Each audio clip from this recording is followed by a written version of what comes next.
Listen up. The soap you shower with? It's you probably haven't even questioned what bar of soap you lather up with. Let's face it, most guys don't. They're still using whatever bar their mommy bought for her little man. Is that what you want? To smell like mama's little man? Ugh. But now you can upgrade your shower game with Dr. Squatch Natural Soap. I'm talking about natural, nourishing, cold-pressed, hand-cut soap for men. Men who use their hands. Men who build things. Men who open the pickle jar on the first try. Men who catch foul balls without spilling their beer. You won't just smell good either. Your skin will be healthier and more nourished. Dare I say, soft. Oh, men aren't supposed to have soft skin? Yeah, well, men weren't supposed to cry during movies. And then they made the movie Rudy. He's so little.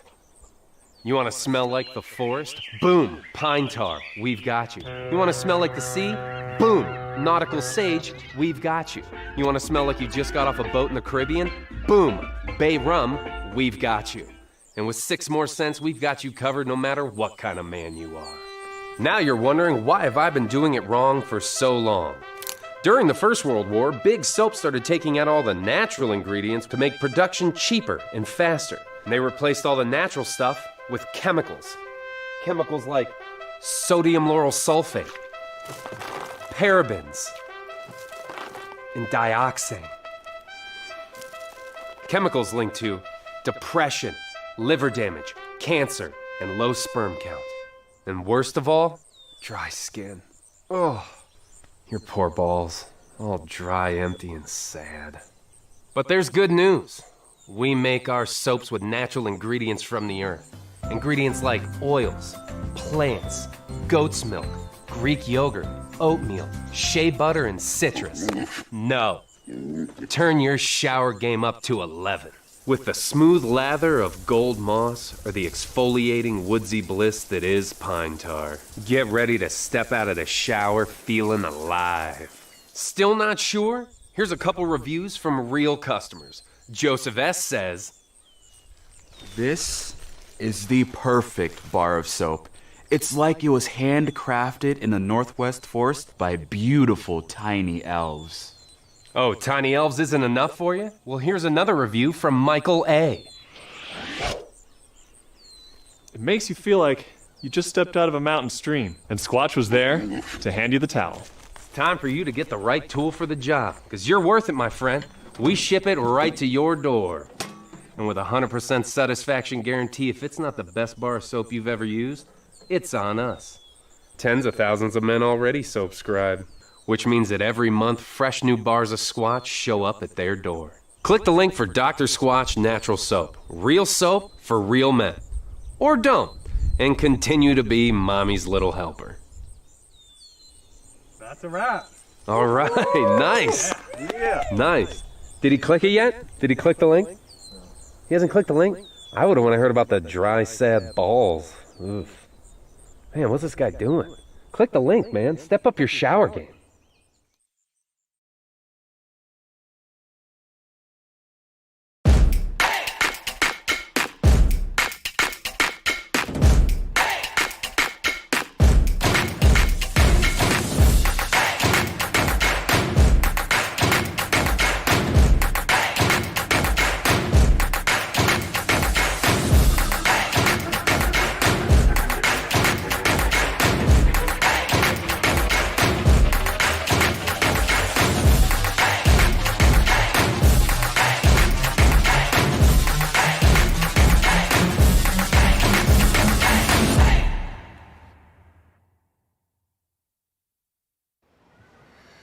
Oh, say, can you see by the dawn's early light what so proudly wailed at the twilight's last gleaming, whose broad stripes and bright stars through the perilous fight o'er the ramparts we watched were so gallant.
Good evening, ladies and gentlemen, and welcome to the Turn 3 Racing Network. Tonight, the TRJKarting.com Blazing Pedals K&N Series is bringing you race number 17 here tonight from Sonoma Raceway, and it's going to be a 66 lap event, but look, it's a 2.5 mile track, so don't let that fool you. It's going to be a long one here, and we're getting ready to go. Alongside me tonight, as always, my good friend Rick. Rick, how are you tonight, buddy?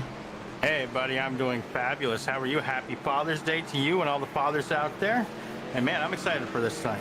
Yeah, absolutely. Happy Father's Day back right out to you. And to all the fathers out there, this is our day, and we're going to spend it here watching a little road course action. And I got to be honest, I've been watching a lot of this practice. And cars seem to be handling pretty well here, even on those right-hand turns. Well, I don't think we should wait too much longer, Rick. I think we should probably get our man, Mr. Foster, to get him up here and have him take a walk. All right.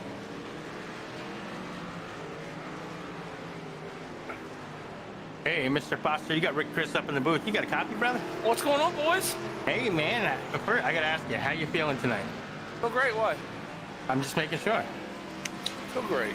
I got a nice White Claw here. I'm ready. I don't feel that great. My thing tonight is to get around this track without killing this 86. Man, this road course does not do me well. Well, slow there and you go. steady. Hit your marks. And remember, you're racing the track tonight, not so much the competition.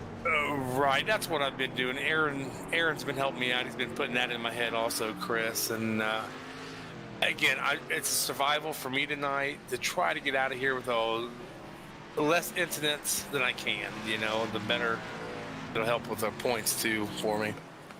Yeah, absolutely. You've had 2 great finishes right in a row. No incident points recorded tonight.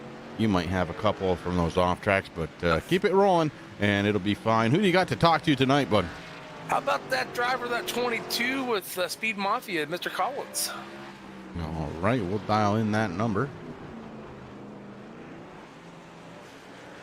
Brad Collins, you got me.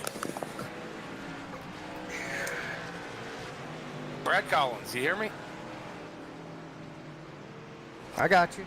Hey, buddy. Hey, thanks for joining me up here. One main reason I got you in here, Mark asked me to get you in. Where are you from? I'm originally from Denison, Texas, about an hour northeast of Dallas, but right now I am living the rest of my life out in Chugiak, Alaska. There you go. Up there in Alaska, you guys have local tracks on Saturday nights and stuff like that, like we do, in the lower 48, or what?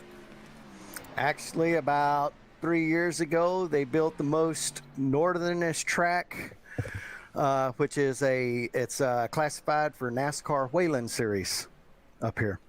Oh, cool. Another thing, I was looking over the points a little bit ago. You are sitting in 12th place. Of course, no win because everybody else wants to keep winning every week. What's your outlook for the season so far, man?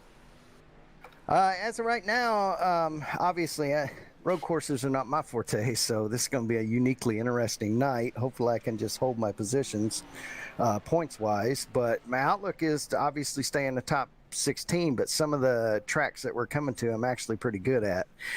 And hopefully I cannot miss out on winning one of them races. I lost a chance at Texas, so hopefully I can get that back. Okay, well, I know the next few tracks, same here. I like them, Chicago and Indy and Pocono. I like all them tracks, and I know guys racing with Brad.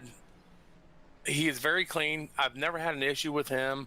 I really enjoy. Actually, none of the Speed Mafia guys I don't have a problem with, so they're all good. So, Chris, Rick, what do you have for him?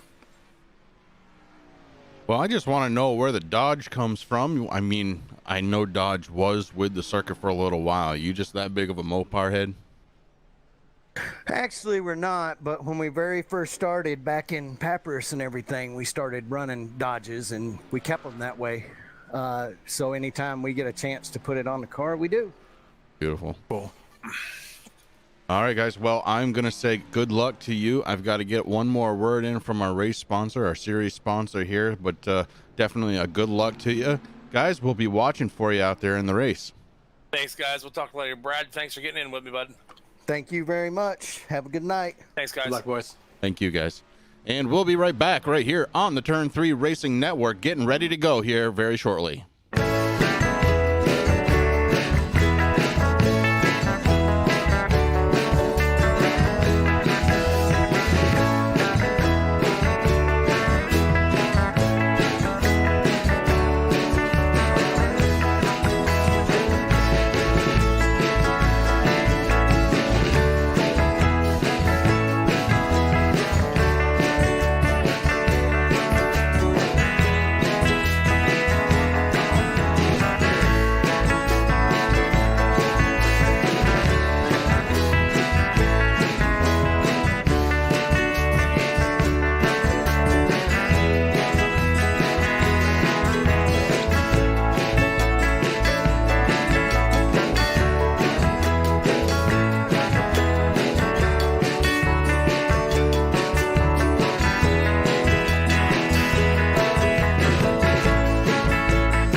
All right, we're back here from Sonoma Raceway, getting ready to roll as these cars are finishing up their practice session. Rick, I don't know, have you seen anything out there that I need to be worried about? I haven't seen anything. These cars seem pretty solid. Yeah, I mean, I've seen a couple of drivers, Chris, maybe get a little loose and go off track there, but other than that, I mean, that's something that I kind of expected to see here, especially during practice. Guys are trying to figure out their lines, how they want to race through the corners and whatnot, and but nothing too serious at all.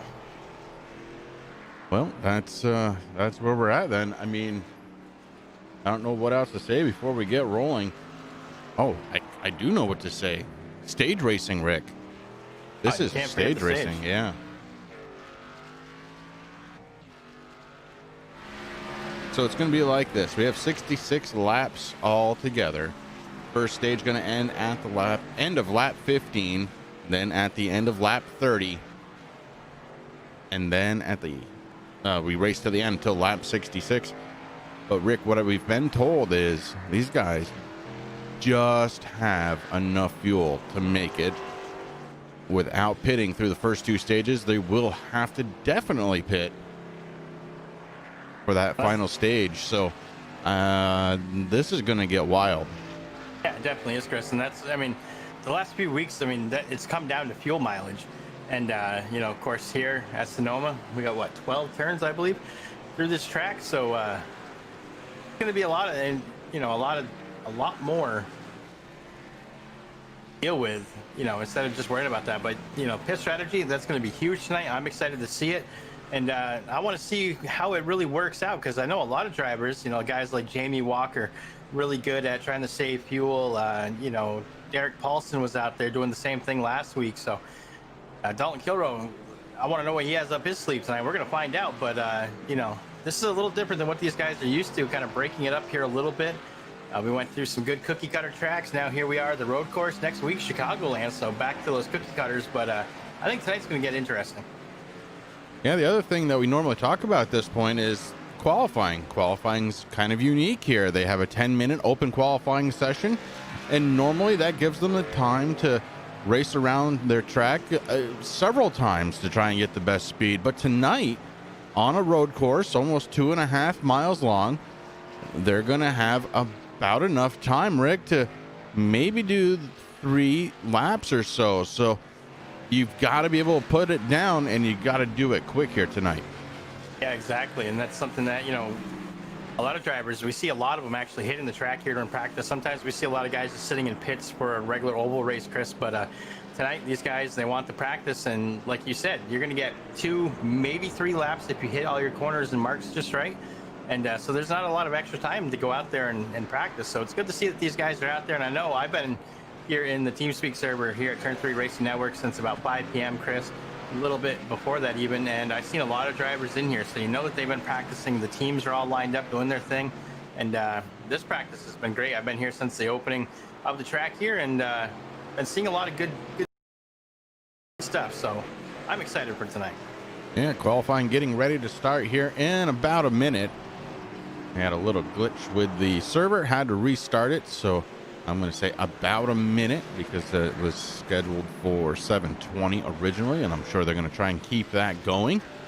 As we see the 3 go off track there just a little bit. We're watching the 44, Baron Backover, getting around the track just pretty smooth as Backover, so somebody to possibly watch here tonight. Right now, 9th quickest here in the practice. Yeah, I don't want to say too much, Chris, but Mr. Backover in that Bush number 44, he was one of the drivers that was here practicing for most of the afternoon that I was in here. So I expect to see some good things. And of course, you know, Aaron Backover needs to have a good race, and hopefully it happens tonight. The last couple of weeks haven't been good for the Bush 44 team, and we'll see. But right now, we're on to qualifying. Yeah, it's time. We've been waiting long enough. Time to go. As we're just waiting. And here we go. 3 drivers right there. The 73, the 63, the 41. That's Casey Campbell, Dakota Todd, and Dalton Kilroe out there together. 18, Jason Powell getting out onto the track, Chris. He's getting ready to start up. Of course, John Perkins out there ready to go. Rick Thompson. 41 goes around. Little off track there. Dakota Todd, one of the fastest drivers here during the practice session, so somebody to keep an eye out. And then we've got a new driver to the league here tonight, driving a number that was occupied, so we're not sure exactly what's going on there, but the 42 has a new driver behind the wheel this week. It's going to be Joseph Thesis. And again, not sure what's going on there, but the 42, new driver. Haven't heard anything from the team, so maybe he's just a ringer they're bringing in. Ian Haybiuk getting around the track for the first time.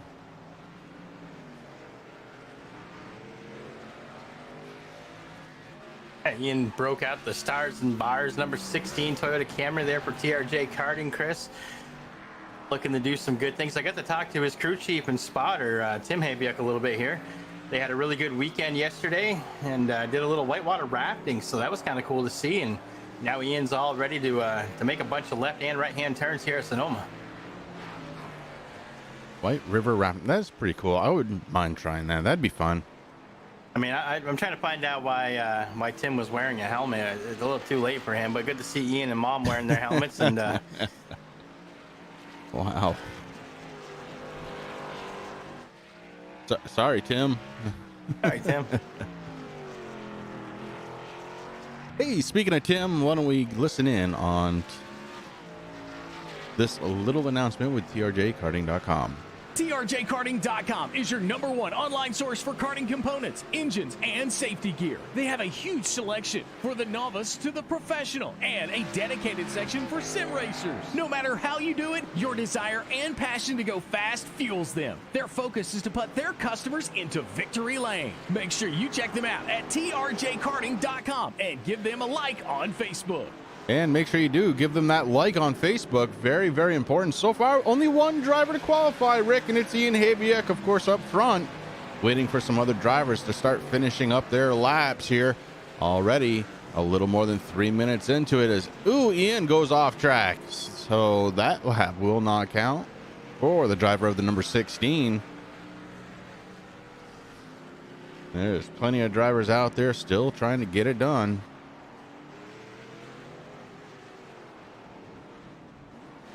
Back in with Rick Thompson, the driver of the number 76 out there.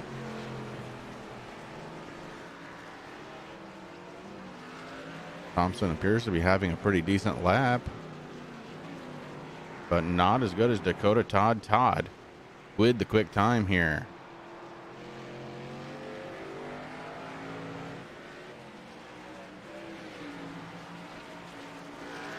Jason And that's Powell switched taking over. Yeah, Powell with an incredibly good lap time.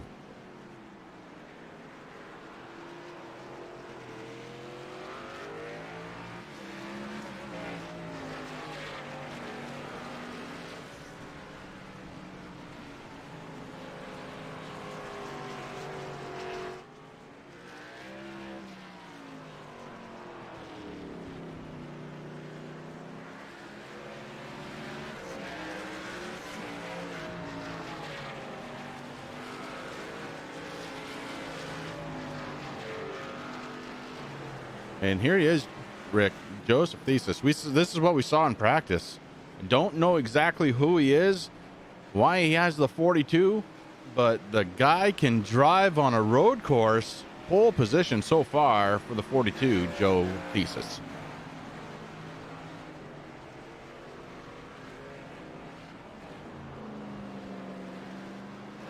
Tim, I hope you had a great birthday party, bud. I'm glad to see you got some good stuff there that you like, and you're gonna have to eat the cake yourself because I've got my own, and I got sent home with an entire cake. And, yeah, I don't even want to think about food after tonight's Father's Day dinner. Ugh. Usually I'd say something, a little snippy and fun, but you can have it, bud. Can't do it tonight. No. No.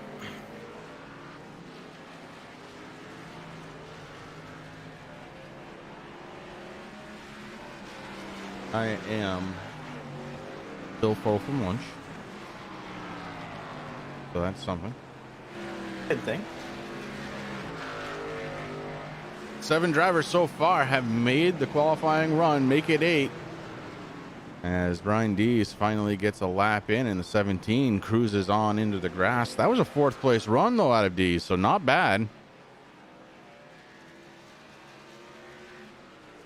Aiden Wheeler out there, 6th quickest. He pops it onto the grass himself. You gotta be careful out there. That grass is dry, Rick, and you can catch fire. Yeah, definitely. I mean, we're kind of dealing with that up here in our hometown, Chris. Very warm, dry, but I don't think they need any more fires out that way. I know that there's been a lot of stuff going on out there in California and of course Arizona. Our thoughts and prayers with those guys. There's a big one up in Alaska too, so gotta be safe with those brush fires. Yeah, absolutely. Yeah, Joseph, man, he's got the fastest time still, Chris, hanging on to that pole. Dakota Todd hanging in 2nd. Jason Powell 3rd. Brian Dees 4th still. Rick Thompson 5th. Brian McRae 6th. That's a good run so far there for McRae. Perkins in 7th. Wheeler in 8th. Kilrow in 9th. Habiak in 10th. And Mr. Walker. I almost called him Johnny Walker. Nope. It's Jamie Walker. It's a Jay Walker. Guess you know what's on my mind, huh? Well, Jamie, he's out there, qualified 11th now. Chris, let's talk about this. We haven't talked much about points yet, and there's just a handful of guys right now that are locked into the chase so far, and Jamie Walker being one of those. Of course, Dalton Kilrow, TBB, Taylor the Butcher Benjamin, Derek Paulson, Dakota Todd, Jason Powell. I still believe the only ones that are locked in, so this could be a chance for somebody new tonight. Yeah, absolutely, bud. And it should be fun to watch these guys get around track. And the 88 definitely is doing that right now.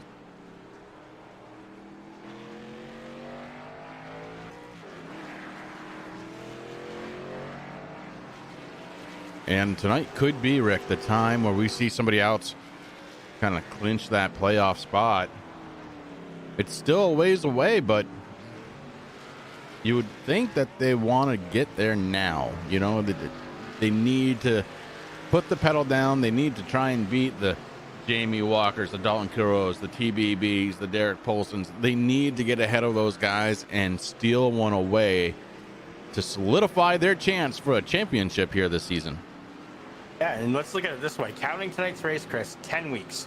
So tonight and 9 more weeks, where, you know, it could be 9 more drivers, but we got some pretty cool tracks coming up, and ones that we know are very strong for guys like Dalton Kilroe, Jamie Walker, Dakota Todd, Taylor the Butcher, Powell also.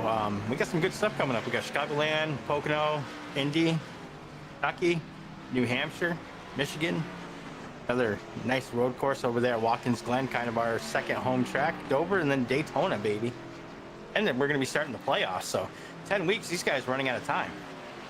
It sounds like forever, but it really isn't. I mean, here we are. Rick, it's already race number 17 of the season, and I swear we had just started.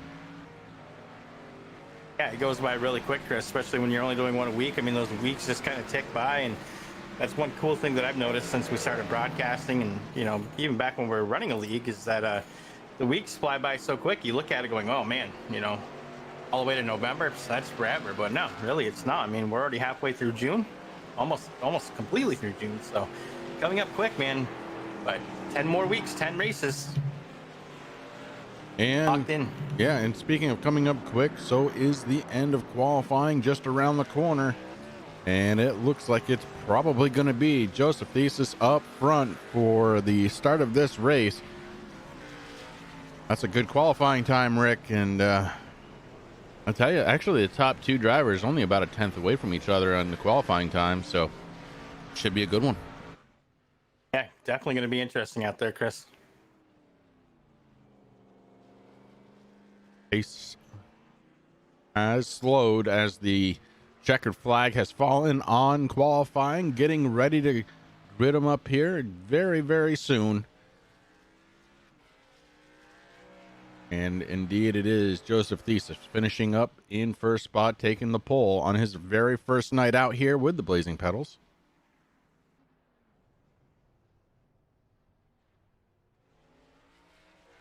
I wonder if this is kind of like what the big boys do. You know, they sub a driver in for road course. I'm kind of interested to find out. Yeah, I'd love to know, and that was my thought. You know, the old Boris said type driver. I love his hair. I love his hair. I could have his hair too if I let mine grow out, but I just can't do it. Right on, man. Just don't. It's fine.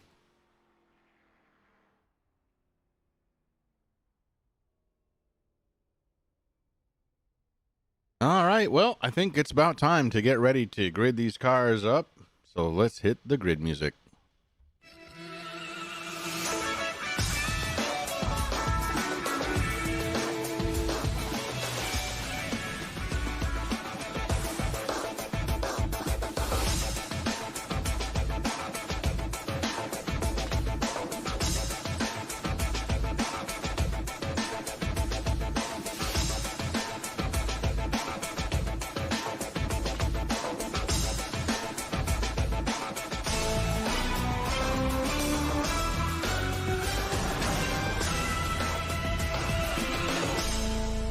Information has not switched over yet. We continue to wait.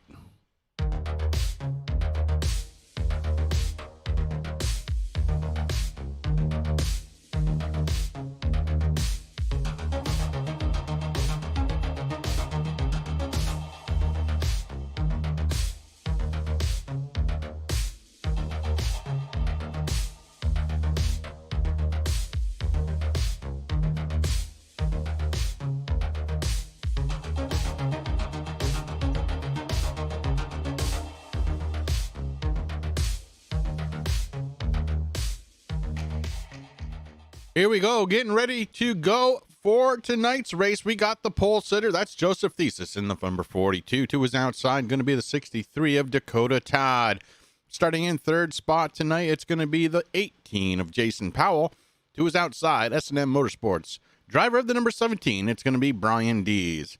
Starting in fifth spot, Lost Cost Racing, number 41, Dalton Kilroe in that fifth position. Speed Mafia, number 76, Rick Thompson starting in sixth. In seventh spot for TRJKarting.com, it's going to be the 16 of Ian Habiak. And in eighth spot, Dr. Squatch Racing, the number 35 of Brian McRae. In ninth position, it's going to be the 33 of John Perkins. And to his outside, his teammate over at Speed Mafia, the 22 of Brad Collins. In 11th spot, Rick, it's going to be Hayden Wheeler for Lost Cost Racing in his number 4. And to his outside, it's going to be Taylor, the Butcher Benjamin, starting in 12th position. And starting in 13th position, the 88, TRJKarting.com, Chevy of Jamie Walker. In 14th, the 44, TNA Motorsports driver Aaron Bockover. In 15th position, Speed Mafia, number 73, Casey Campbell. In 16th position, Top Flight Racing, Derek Paulson in that 6 machine. Barry Foster has qualified his TNA Motorsports number 86 in 17th position. Chris, on his outside, the 23 of Kyle Wellman. There's our number change, bud.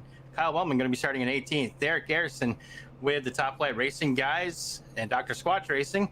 And the 8 is going to be in 19th. Nick Okie and 5 Horse Motorsports going to be starting in 20th. Corey Rutherford with Work in Progress Racing in that 55, 21st. And the Shermanator in the 3, TNA Motorsports. Beautiful Savage Edge graphics, number 3, 22nd position. All right, as the cars start getting ready to roll. Whoops. Guess we don't need that. We just did that. But cars are getting ready to roll around this big 2.5 mile track. And we are going to be very busy tonight trying to make sure to keep you apprised of all of the action here on track. Guys, we debuted the overlay last week, and I'm happy to tell you there's going to be one more thing we're going to be able to bring on. It's going to be a battle box. You'll see it down in the right-hand corner. It'll show the driver that is selected, usually in the middle, the driver ahead of him, and the driver behind him on top and on the bottom of his name, respectively. There we go, 42 Racing. I know that's Kyle Wellman. He is going to be starting from the pits here, so that's going to be pretty interesting, this way to start there, Chris, but hey, nothing wrong with that. Now, it looks like TBB might be doing the same thing, as he's not out there, Rick. Although he's not being shown in the pits.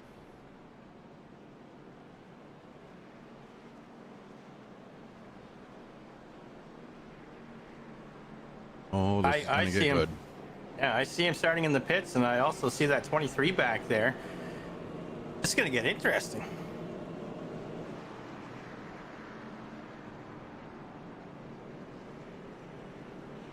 Of course, we have a road course safety car out there. Chris, the 42, following it around, that beautiful Porsche out there.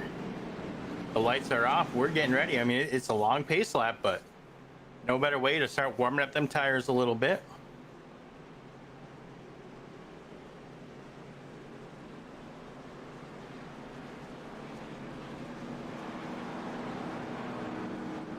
Lots of elevation changes here at Sonoma. That's something to watch out for, because that can definitely change the characteristics of your race car as the pace car get it set to pop onto pit road. There it goes. And the drivers are going to get ready for 66 laps here from Sonoma Raceway. Just taking that one last hard right-hand turn. Joseph Thesis and Dakota Todd, your race leaders to start it off. Green flag in the air. Here we go. You guys got to be careful, Chris, because that 42 got a really good start off that green flag, and you don't want to get too far away there, Mr. Todd. Dakota Todd working with his beautiful new paint scheme here this week. Good to see that 63 out there working as intended. Sweetwater pressure washing machine of Dakota Todd. Nick Okie up 5 positions already, Rick. Come on. What is going on with the 9 car? Okie up 5. So is Corey Sherman in the 3. So both drivers really pushing. Both drivers wasting no time to get around. Of course, Corey Sherman doing a good job there, but I saw that same thing. Okie in that 9 machine, Chris, just boom. Like, listen, boys, you can sit here, you can relax, do whatever you want to do, but guys are already passing back and forth here. Of course, Aaron Bockover just passed Brad Collins for position number 12. Derek Paulson just passed Collins for position 13. So a lot of guys out there making moves early here tonight. Yeah, there sure are. And again, this road course driving, it's really fun to watch. You can it's something different, right? Well, for us in the booth, it drives us crazy, Rick. There's something going on every single lap, especially at the beginning of a green flag run, and that's exactly where we're at here, lap 1 of 66. And man, this is gonna get really good. I can't wait to kind of get deeper into this race and just check out some of the different strategies that these guys are going to use up. Yeah, definitely. That's something that I'm looking forward to, and I just got confirmation that it is Joseph Tice. Tice. Okay, right. Well, Tice with a T, so Tice. I can do that. It's early enough. Yeah, well, it is. We haven't been properly ruined yet, so. Although, it's going to be Joseph T. Ice for me, because that's, you know. Kind of like we talked to the driver there, the number 22, Chris, and of course we know the driver number 22, Brad Collins, but now that is now B-Rad. B-Rad. B-Rad.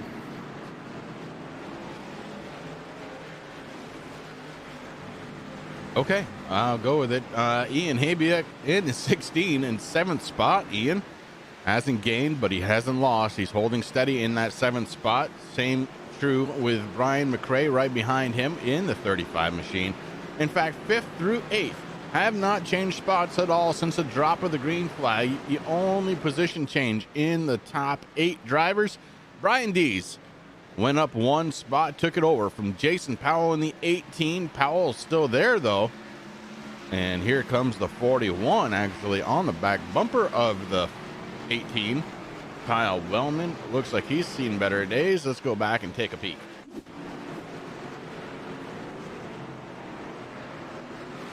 Now, to be fair, this isn't his normal drive or normal number. And oh, yeah, it just takes it in the corner a little too hard.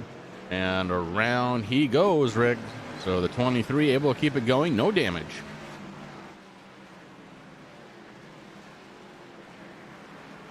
Ooh, as he goes off track, whoa, big time again there. Kyle Wellman having a little issue here tonight in Sonoma, but once you get a few laps down, Chris, you start falling into a rhythm, and then it's just all about hitting your marks. You're gonna learn where you got to shift, and that's my biggest thing on a road course is just learning how to shift. Either I go down one too far, or not down enough. And right now, Wellman having a little bit of an issue out there, slipping and sliding. Once those tires warm up, though, I think he's gonna be okay. Yeah, I think he's going to be fine. There's your top 3 right there.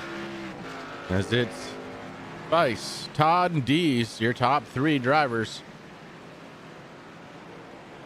Dees up 1 position since the start of this race. So good information that can be found there on the bottom right-hand side. Make sure you check it out every now and again. And the biggest thing that I'm looking at, Rick, is Vice is up front. And he's 3 seconds up front already here in the early goings of this race.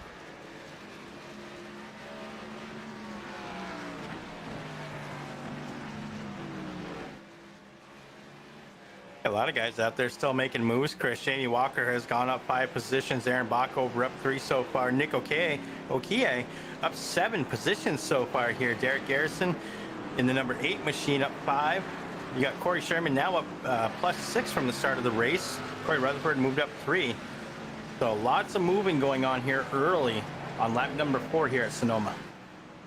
Unfortunately, I've been so busy keeping up with what's been going on track. I wasn't catching something that was being written to me. Rick, why don't we hop down into the TRJ Karting live spotting channel and listen in. You got one outside. Outside. Outside. Clear all around. Clear all around. Follow his tire tracks. Just learn what he's doing. You know he's going to be there at the end, so learn what he's doing. Next car behind you is 10 car lengths behind you, so don't push it. Just do what's comfortable. Report to be there at the end, okay?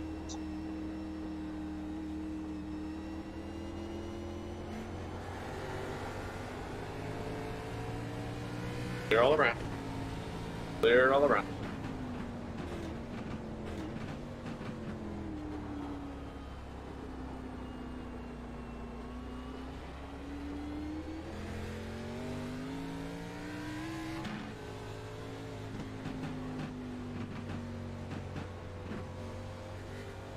Good job.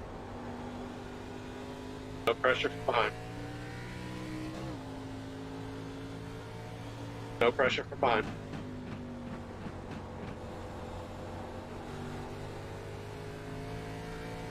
Slow, steady pace.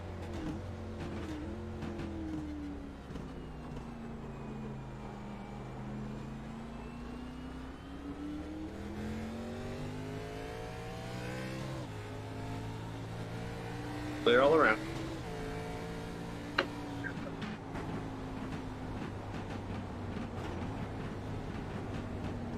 Clear all around.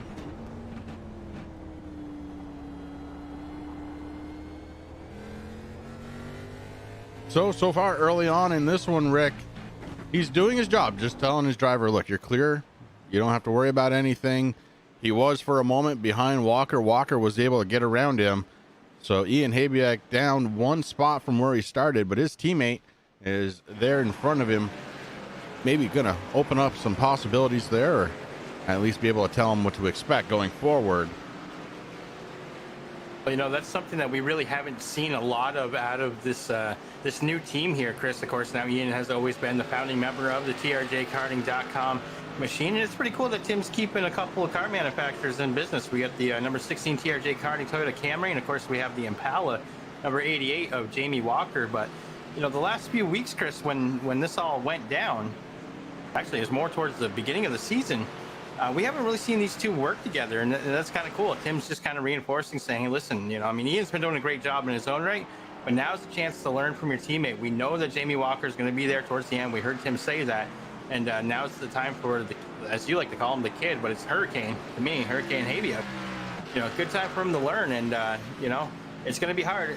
This reminds me of you racing. You're going to be the Jamie Walker, and I'm the Ian. You know, you're going to pull ahead of, you know, from me, but I learned a lot from you just following you around. So hopefully Ian does that tonight, and things work out for him. I think overall he's going to be fine, and you never know. They could be talking more than we know, Rick. You know, they don't have to be in the same channel for them to be able to communicate. So they might be talking more than we know. And certainly Ian's driving over the last couple of weeks, really, it's settled down, and he seems to be getting more and more comfortable with these cars. And I'm willing to bet that Jamie Walker has a bit of a hand in the comfort that Ian's in. Yeah, I mean, you can tell on track, Chris, that the confidence level of Habiak has risen so much throughout this season, and it's great to see that, you know, he's really starting to pull it together, and, you know, it's just going to get better and better as the season goes on, looking towards, you know, the next seasons in the future. And I think we're going to see some big things there out of that number 16 driver. Yeah, I think so too. Top 20 on the board over to the left-hand side. Terry Foster is holding on to that 20th spot. And there he is, Terry, the man Foster, right there in his number 86 Cheap Tobacco TNA Motorsports Chevrolet Camaro.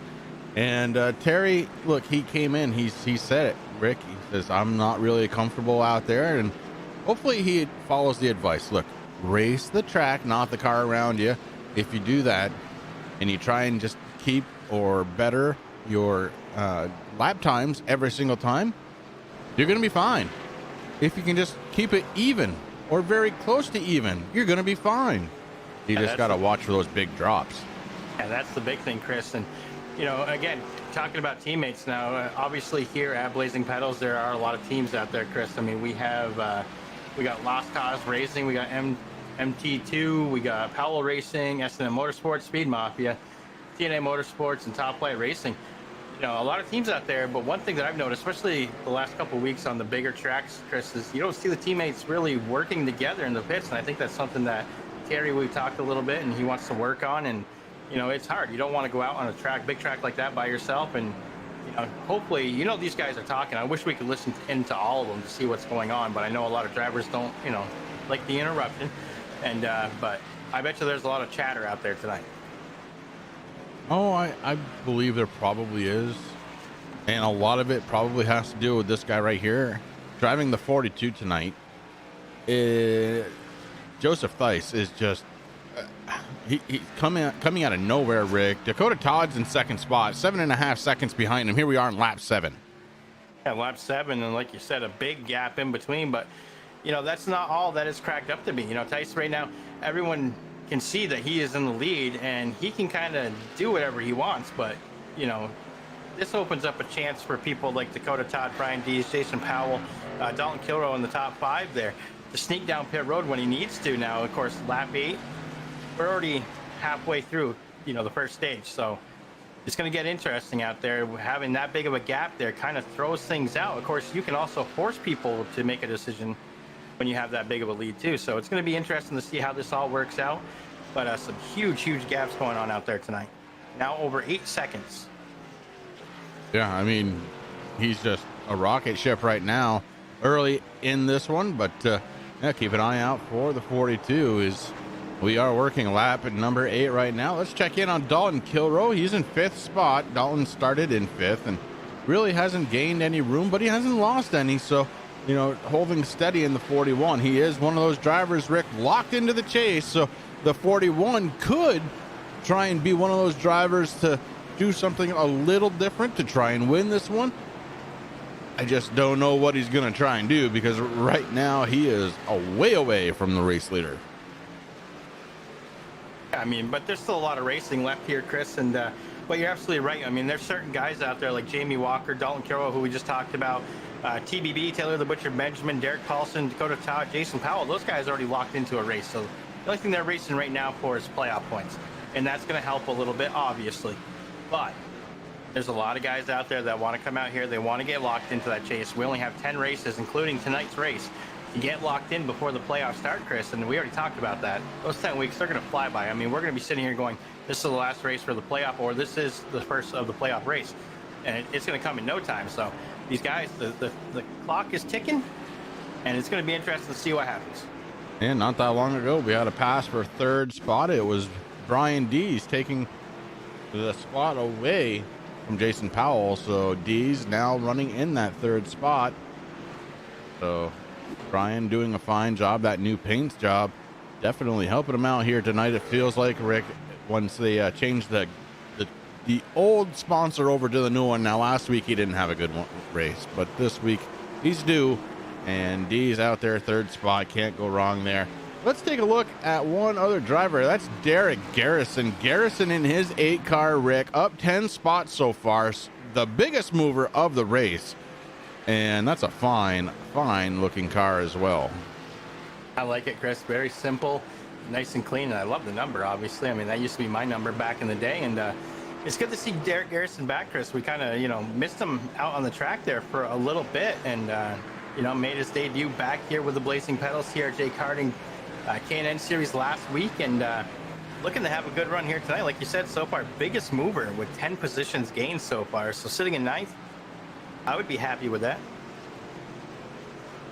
Yeah, Hayden Wheeler right now just having a little issue on track. Let's go back and take a look at the 4-car. See if we can figure out what happened with him.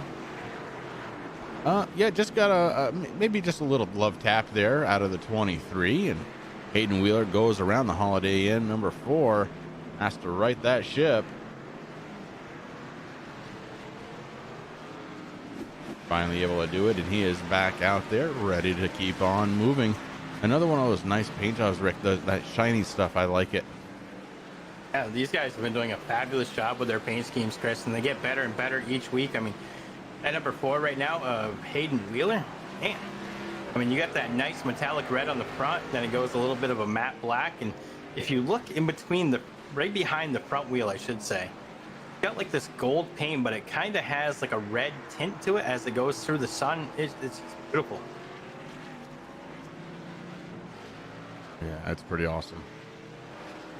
I'm kind of jealous. Well, up front, it's Weiss, and I don't, look, he's got an 11-second lead now over Dakota Todd. It's just 2 laps different from where we were talking, Rick, as I'm looking down on the time and scoring. Looks like Kyle Wellman again having some issues. So let's go back, take a peek at Kyle Wellman's number 42 on the car. I believe it's the 40. Well, I don't even know anymore. I give. Well, Wellman's going to be the 23, my friend. Yeah, 23. Go back there.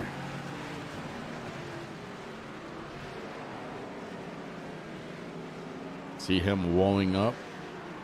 Oh, just a little. Oh, off the tire barrier too. Does a good job to kind of stay out of everybody else's way, but boy, oh boy, that was a hard hit.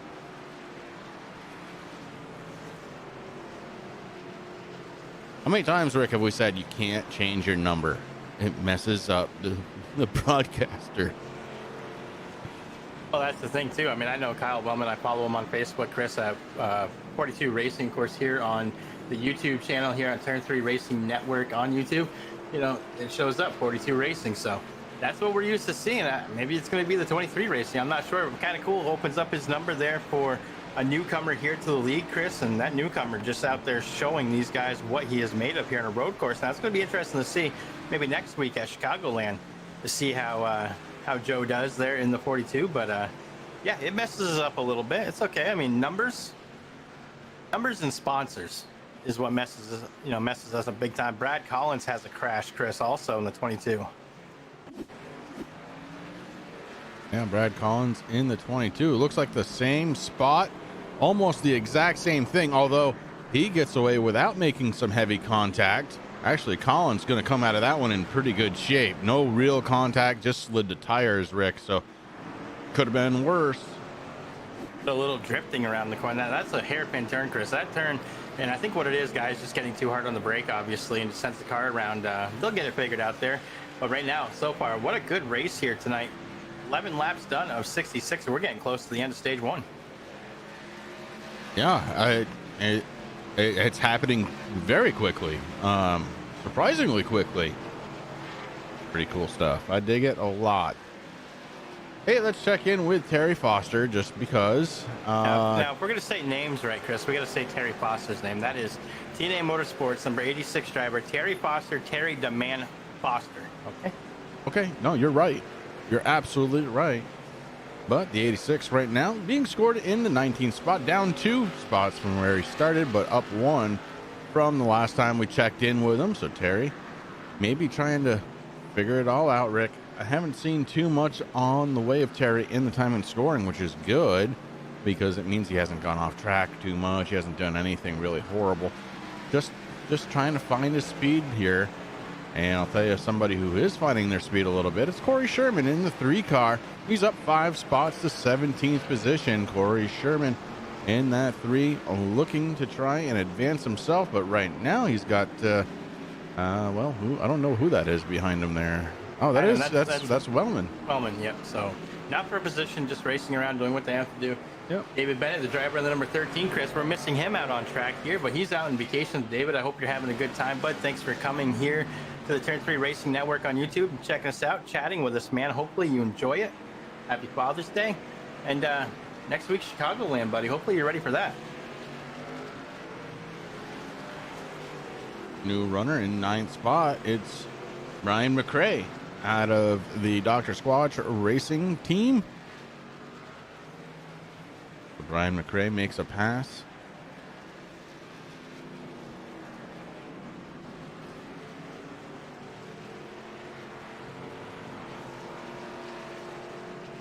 Eric Garrison, he went off track, Rick. We just talked about him not too long ago. He went off track and he was able to finally get it back going. So the 8 back out on track and still a +7 next to his name. Ahead of him, Nick Okie. Nick in that 9 car running in 11th spot, just outside of the top 10 right now, as he's got Aaron Backover just in front of him. Yeah, Backover's been making some moves out there, Chris, to break into that top 10. He's up 4 positions here, and he's working on Big Daddy Brian McRae there, Dr. Squatch himself, trying to figure it out. Brian McRae falling down 1 to Ian Habiuk, but both these guys doing a great job. Casey Campbell has crashed. Come back to look at Mr. Campbell here, sitting in 21st position, down 6 positions right now. That's 73 machine. Oh boy, yeah. Kind of just the same thing. I mean, it wasn't a brutal crash by any means, Rick, but definitely kind of went out and almost spun it around, but slowed him down enough. Or Corey Rutherford, Chris, you know, that's kind of like a heart jumping moment there. He's like, oh boy. But both drivers doing a fabulous job. The 55 doing a good job here tonight so far. Chris also moved up 1 position, sitting in 20th position, but going to see some good things out of that number 70 or the 55.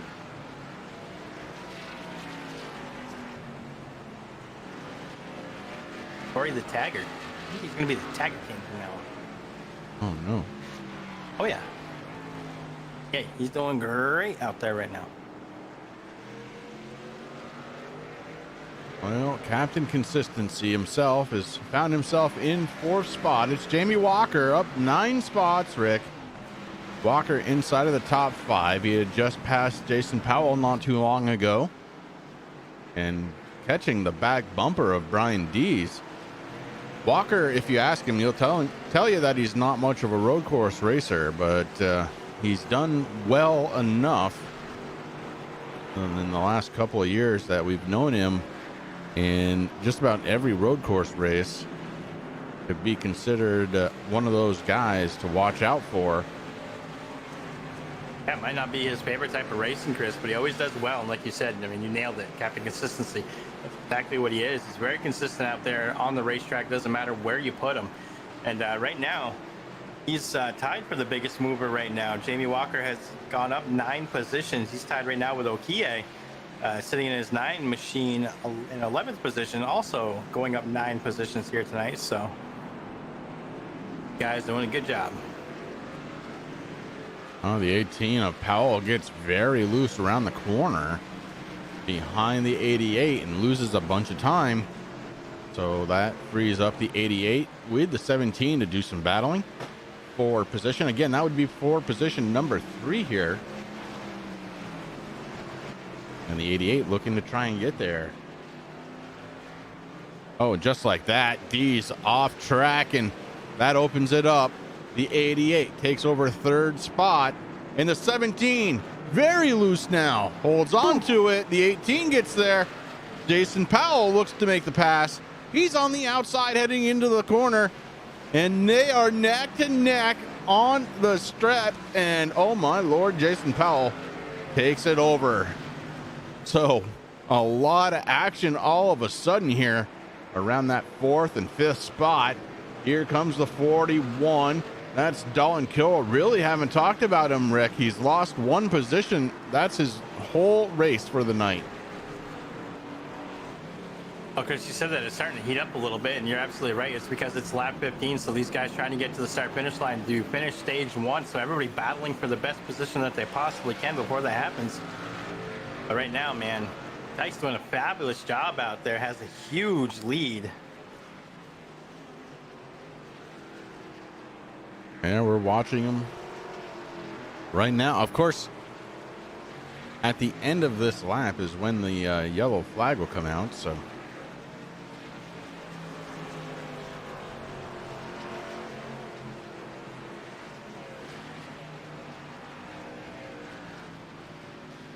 Jamie Walker quite far behind. He's not going to have a shot. The difference right now is about 9.8 seconds.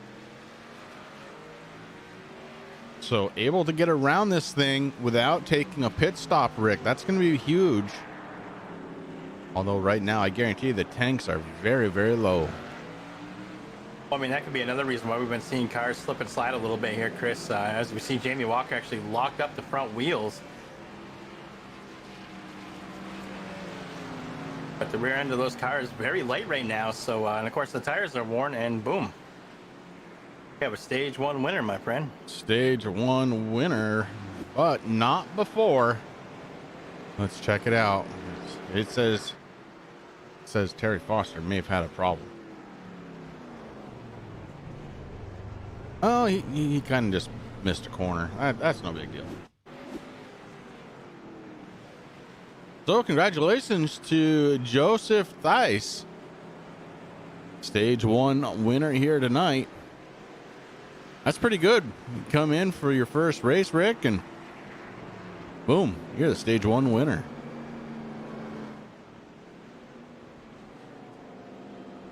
Theis is a very good driver, obviously, Chris. I mean, I've been watching him throughout practice and trying to find out what was going on with him there. But now that we know Kyle Lundman gave up the number of the 42 to the new member here at Blazing Pedals, his practice was great, man. So I kind of expected this. Of course, he qualified right there on the pole. So I'm just looking back in chat, and he didn't give it up.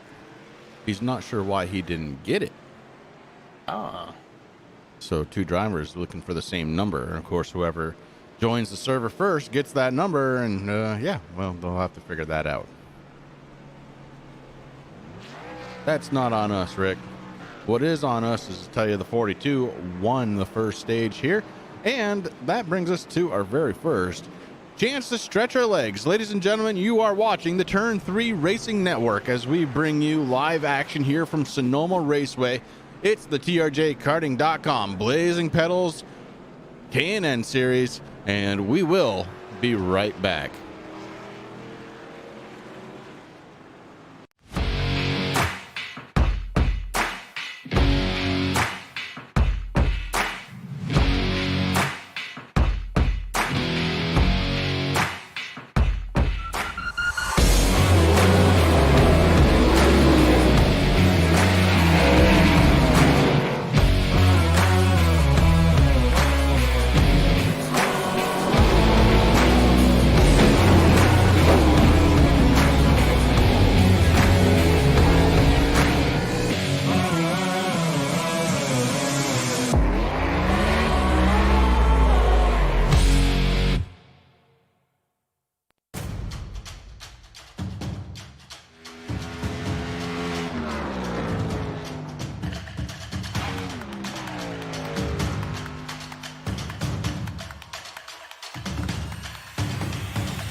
To the inside goes Logan Cloudman is going to pit press. What a save! Look to the outside as Cronkite goes off. De Jong into second place. I'm going for the switchback. Oh, pinpoint driving. It's howling down to the inside. Trying this contact though. Slide left of the racetrack. Chris Benner drives it back down underneath, and he takes that second spot right back. Joker goes to Garrett Lowe. Garrett Lowe should take victory with all that contact. He's going to try and make the move around the outside the Paravolca. That's not going to work, but he's going to try and get the cutback here. Get the run out the Paravolca. That's beautifully done there. Michael Schumacher, there's a little bit of door banging as well.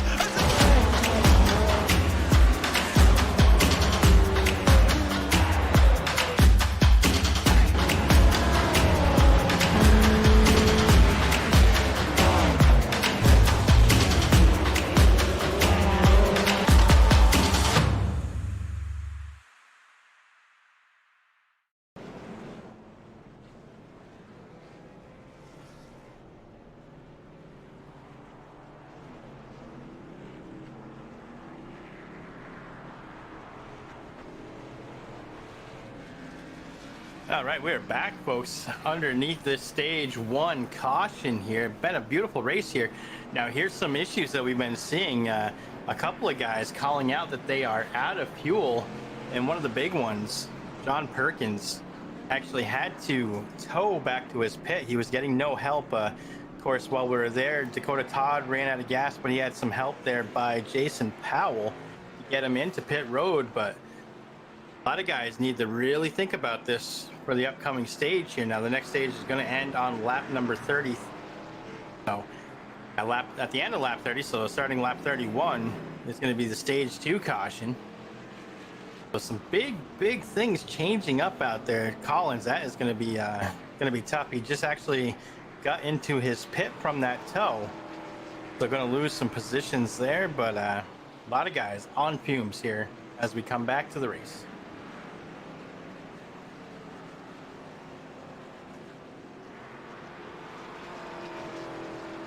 Now the pace car is in what they like to call the S's, and the guys are trying to get out there and get caught up, Chris, because what's going to happen is once we go green, we are not going to be letting people catch up. So it's all about getting caught up now. So a lot of people trying to figure out what's going on right now. Of course, Tice still in the lead. Jamie Walker up 11 positions. He's going to be restarting here in 2nd position. Dalton Kilrow moves up 2 positions to the number 3 spot in the 41 Gadio's machine. Brian Dees came out. He is sitting in 4th right now. Ian Habiak moves up a couple positions with that number 16 TRJKarting.com Toyota Camry. He's in 5th position. And right now, the biggest mover of the race, Corey Rutherford, in that number 55, up 15 positions in number 6. That's going to change here a little bit as he is still down pit road right now.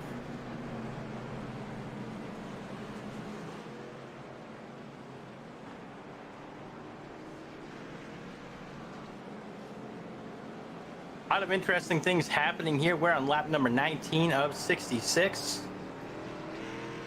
Lights are off on the pace car, so we're getting ready to go green here once again from Sonoma. I want to thank everybody out there on the Turn 3 Racing Network land here on YouTube hanging out with us. Happy Father's Day, everybody. Of course, we're also on the Pride Outdoor Network. If you haven't yet, make sure you check your smart TV Chrome device to get the app, Pride Outdoor Network.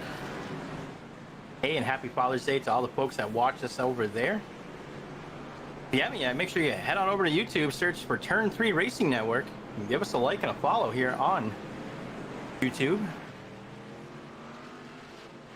Oh, wait, you guys can check out all the great racing that we have. Pretty much something every night, Chris. Yeah, absolutely. And speaking of great racing, Rick, so far, this has been really entertaining.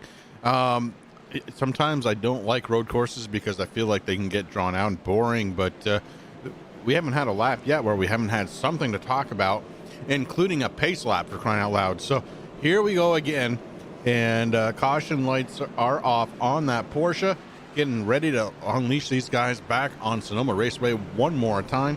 The 42, Joseph Theis, Jamie Walker, your top 2. And then Dalton Kilrow, like I said earlier, Chris, moved up to 3rd position. Brian Dees in 4th, running out that top 5. The kid, Ian, the Hurricane Habiak, rounding out that top 5. Dakota Todd ran out of gas, got a little push, but he's down 4 positions. Going to be restarting in 6th. 7th is going to be Rick Thompson in his beautiful new 76 paint job, Chris. That's the Bake and Shake Bates. That's hard to say because I'm so used to saying shake and bake, of course. Well, pace car's off, bud, and we're getting ready to go. The 88, Walker, Theis, your top 2. Theis in that 42, your race leader, so he's going to have the advantage here coming around this corner, and he hits the go pedal back under the green flag one more time. Now, Chris, we've seen a lot of good restarts here at the Blazing Pedals K&N Series, and usually Jamie Walker right on the ball, but I think he's met his match here for a, yeah, I talked about him. Look what happened. Commentator curse on the 88. Boy, I guess so. He's able to get it going once again, but really, Rick, you're not wrong. Since the start of this restart, The 41 able to get around him, and that upset the 88 somehow. I think it got loose into the grass and into the sand. He went, and well, he ended up down in 5th spot. But don't count Walker out. He's a fighter on these tracks. Oh, that's the thing there, and it's kind of interesting, Chris. So I'm thinking, Tice is a member of Lost Cause Racing right now. He's hanging out there down in the team channel with Dalton Kilroy and Hayden Wheeler. So some interesting bit of news. Paulson had a little crash there in the 6 machine coming out of that final turn again. Another one, Chris. And a little, well, not a little. He got a lot loose coming out of the corner. Woo! Oh boy, yes, he did. And around he goes, almost gets into the car behind. Oh my lord! And that was Casey Campbell, man. That almost. Of course, while we're talking about that, John Perkins and his number 33 kind of just misses a corner. So, a couple of things happening out there, Rick. Again, I mean, here's the thing. Fresh tires on a road course, you have to wait a lap or two before you really get going on them. Apparently, unless your name is Joe Tice, because he is proving me wrong. Every time I've ever been on a road course, I've always taken a lap or two to let the tires warm up, and then I feel comfortable. Tice, no, he's like, okay, let's go, bye-bye.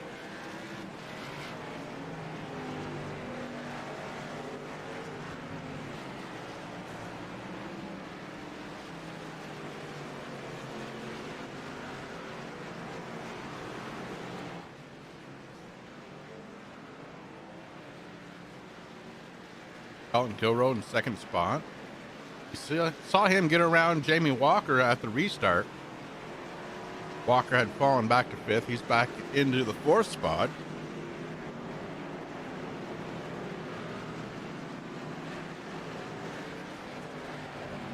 Oh, Chris, I got some interesting news here that just came out of race control. Ready for this? I am. The driver of number 42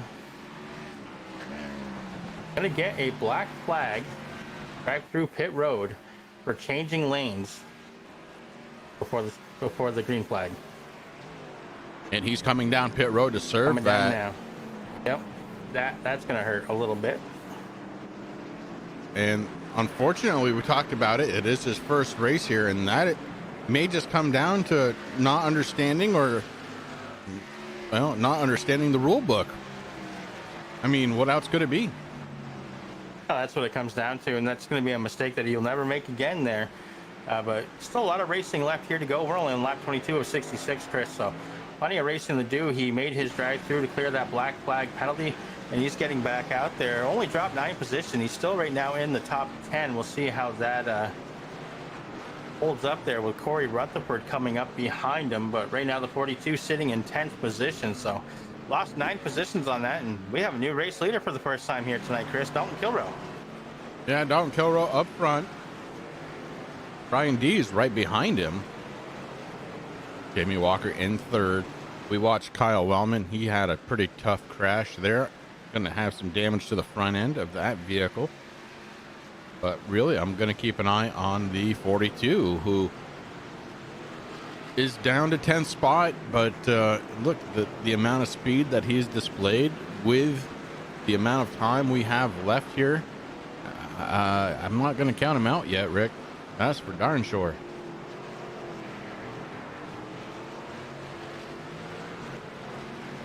Brian Dees, I mean, he's had so far an up and down season, Chris. You know, he's come into the podium a couple of times here, but hasn't quite won a race yet, so Brian Dees definitely looking to have a good night here at Sonoma.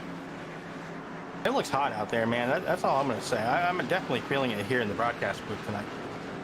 Oh, just because it's hot in Vermont. It is definitely hot in Vermont.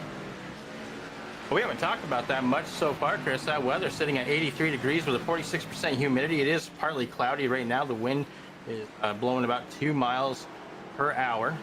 Right now, that track temperature is sitting at 116 degrees, so nice and slick here in Sonoma tonight. Almost 2.5 miles track.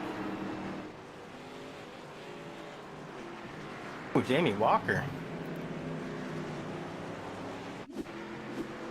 Taking a look at it, Rick. Jamie Walker in the 88. Setting up for a left-hand turn. Hops on the brakes a little too hard, and around he goes. Luckily, no contact for the 88 machine, so he's going to be able to continue on. He does lose some positions, though. I think he just wanted a beach day. But while that was happening, Kyle Wellman was having another issue. The 23 hard again into the wall. So Wellman tearing it up, pretty much the same spot as the last time. Oh, and the 35 just able to get around. Whew. As we're talking about that, Casey Campbell having an issue out there, Rick. The 73 downshifts, takes that right-hand corner, just stays off the wall. Well, actually, a pretty good job there out of Campbell after the car got tight, didn't want to turn. That puts us back here on lap number 23 of 64, like 66, and now make it 24 out of 66. Dalton Kilroy, your race leader.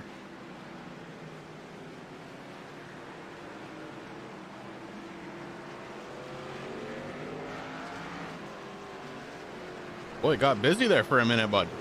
It did. It did. I mean, that's what's going to happen, you know, at a road course, Chris. I mean, it is so easy to kind of zone out. It's almost like a super speedway where you're in a pack, you know, and you're just kind of doing your thing, and you know, you don't have any cars. You're just playing follow the leader there, like what normal NASCAR does today. And you know, it's easy to zone out a little bit, and that's something that you can't do on a road course. I mean, you taught me that. You gotta, like you said, you gotta just race the track, not the cars around you. Hit your marks, do what you have to do, and be very careful. I mean, this is where that old egg adage comes from, where you got to pretend that your last egg's underneath your brake pedal, and you want to get on the brakes just a little bit, but not too much, because you don't want to crack that egg. And some drivers finding that a little difficult here tonight. But hey, they're getting it done. How about Terry Foster up in 14th spot, Rick? He was just passed by Nick Okie. So Foster finding a little speed here in this one, as he was just running in the 13th spot again. Passed by Nick Okie in the 9 vehicle. So Terry Foster back into the 14th spot. He's right in front of his teammate, Aaron Bach, over in the 44, running in 15th spot. So got teammates working together there. Yeah, and Corey Sherman, their other teammate, Chris, the rest of the trifecta there in that number 3 machine, up 10 positions, still sitting in 12th position. So Terry Foster and Aaron Bach just have Nick Okie in between them and their teammate. The 3 doing a fabulous job out there tonight. Man, I got to say, it's not only because I have the hood sitting on my wall right now, but that 3, man, does it look good out there on track. I'm so glad that the Shermanator decided to paint that car, Chris, and bring that back. I mean, that brings me back to racing when I was a kid. And not so much of a kid. I mean, 19 years ago. Yeah.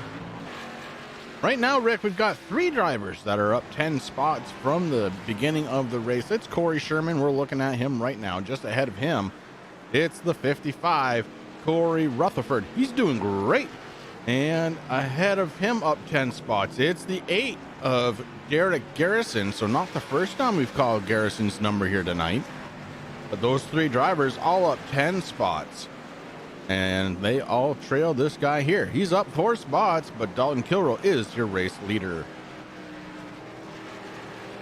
And I mean, small gap. There is a gap in between Kilroy and Dees right now, but Dees doing a fabulous job here, Chris. Only up 2 positions, but you know, hey, those are 2 good positions. Let me tell you, when you're sitting there in second trying to chase down that number 41 Daddy-O's machine, Ryan Dees in the S&M Motorsports number 17 doing a fabulous job here tonight. And then you got the 63 of Dakota Todd. He's running in 3rd spot with Jason Powell right behind him. Casey Campbell having an issue. Let's go back and take a peek at the 73 here. Is it going to be the same? Oh, yeah. It's the same. That very sharp right-hand corner. And it happened right in front of the race leader, Rick. You see, Dalton Kilroy goes around him. So Campbell now down a lap.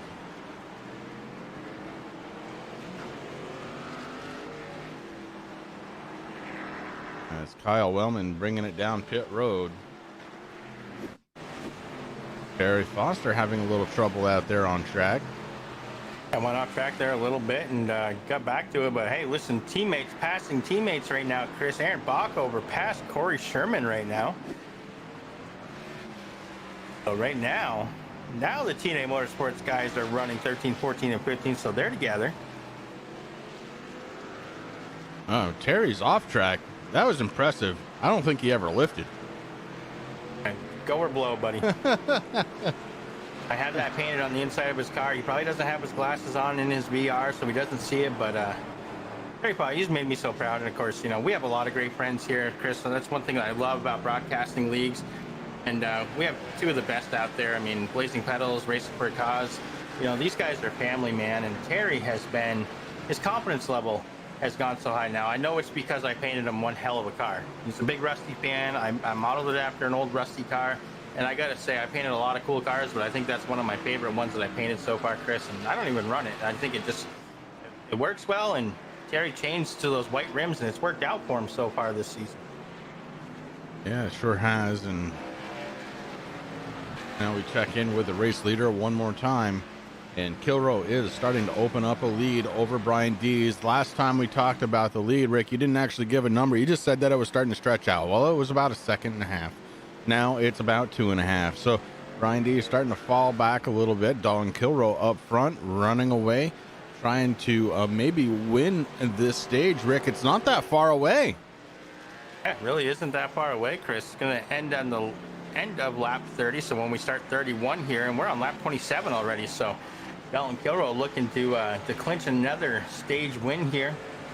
And things are working out for that young man, let me tell you. And it's because he's running my old VR headset. I know it is. I rubbed the luck, the luck off from that, from my first win in the truck series. Of course, we had our favorite local driver here, Scott Dragon, was in that.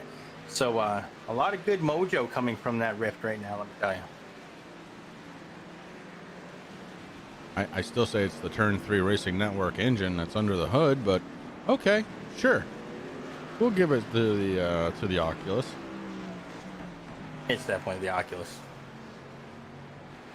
Dakota Todd sitting in third spot. Jason Powell in fourth. Powell just down one spot from the start. He did start in third spot. Todd started in second. So both those drivers down one. And Joe Tice is sitting in fifth spot, Rick. So he is definitely making up a lot of ground after serving that EOL penalty. Don't think it's going to be enough, though, to try and catch Dolan Kilroe before the end of this stage, but it would get him there to try and compete for the race win. I think that's what it comes down to. Ty's done a great job here, Chris, and unfortunately had a little issue with the rule book, and now he's got it figured out, though, working his way back up through. He's gained 5 positions since then. He fell down to 10th position, but slowly working his way back up through the field, and I've been watching him a little bit, Chris, and he's just hitting his mark so perfectly, and that's the reason why. So another great addition here to the Blazing Pedals TRJ Karting K&N series, and it's good to have you out there, Joe. And we got a couple of drivers that are hitting pit road, Rick, so different strategies starting to be deployed. Ooh, Terry Foster. Yeah, Terry Foster. Oh boy, let's go back.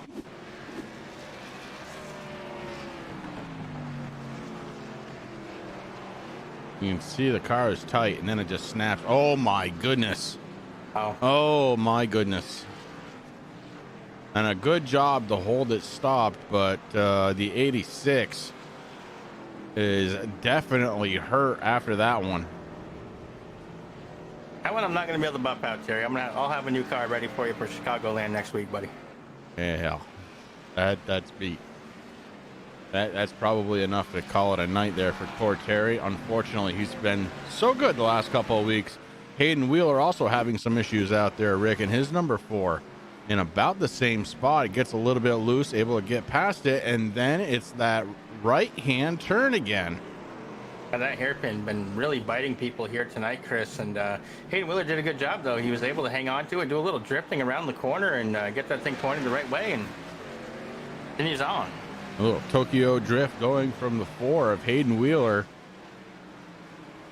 And it does look like Terry Foster in pit road, probably going to be there for a little while, unfortunately.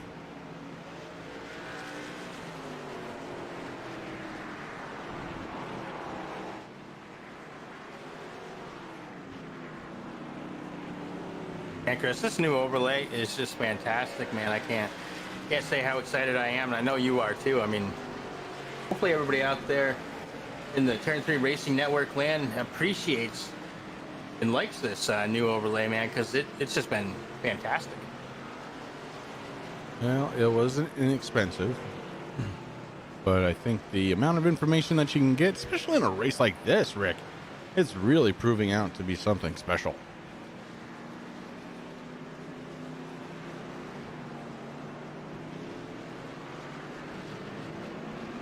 Well, let's kind of see what kind of speeds Dalton Kilrow is getting around this track here. Go through the S turns at about 95 miles an hour. Sharp right hand corner at 90.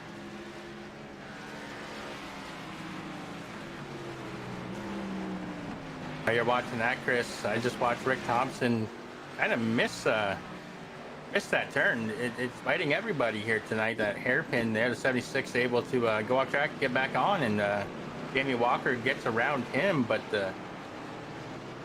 Bake and Shake Bates, number 76, having a little rough time out there, but he's doing all right now. That Dodge is running hard.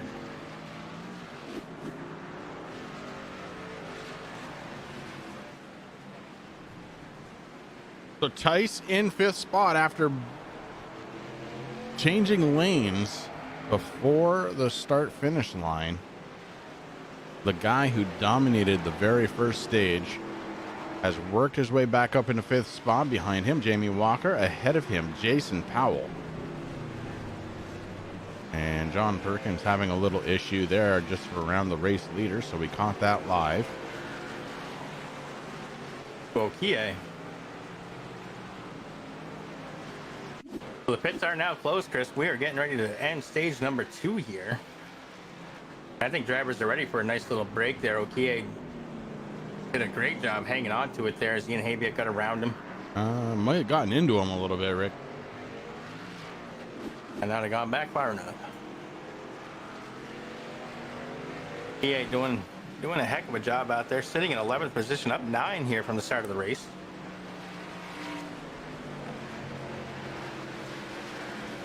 One way or another, I'll tell you this. These guys are ready for some tires if they've been out there. Some of them have come down pit road and may have taken service or not. We're not going to tell you. But some of these guys definitely want some tires. Right now, though, Dalton Kilrow seems to be hitting all of the marks. Guys having issues out there, Chris. We got Hayden Wheeler again in turn number, I believe that's 12. Didn't really crash, but he slowed up quite a bit. And of course, the Shermanator, he had a little bit of an issue there. So yeah, I think if these guys haven't taken tires yet, Chris, I think they're definitely ready. Stage number 2 is finished. Dalton Kilrow takes it. As D's are also having trouble, but congratulations goes out to Dalton Kilrow, your stage number 2 winner.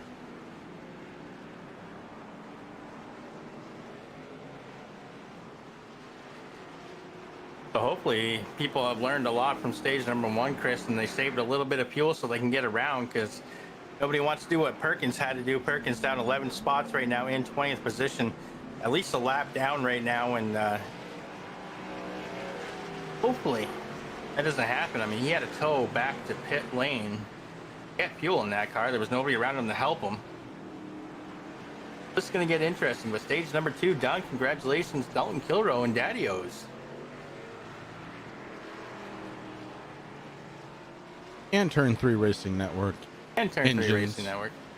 Engine department. You know, it's all good. I changed his motor with Terry's this week just to see, and obviously Terry was getting good motors from us also.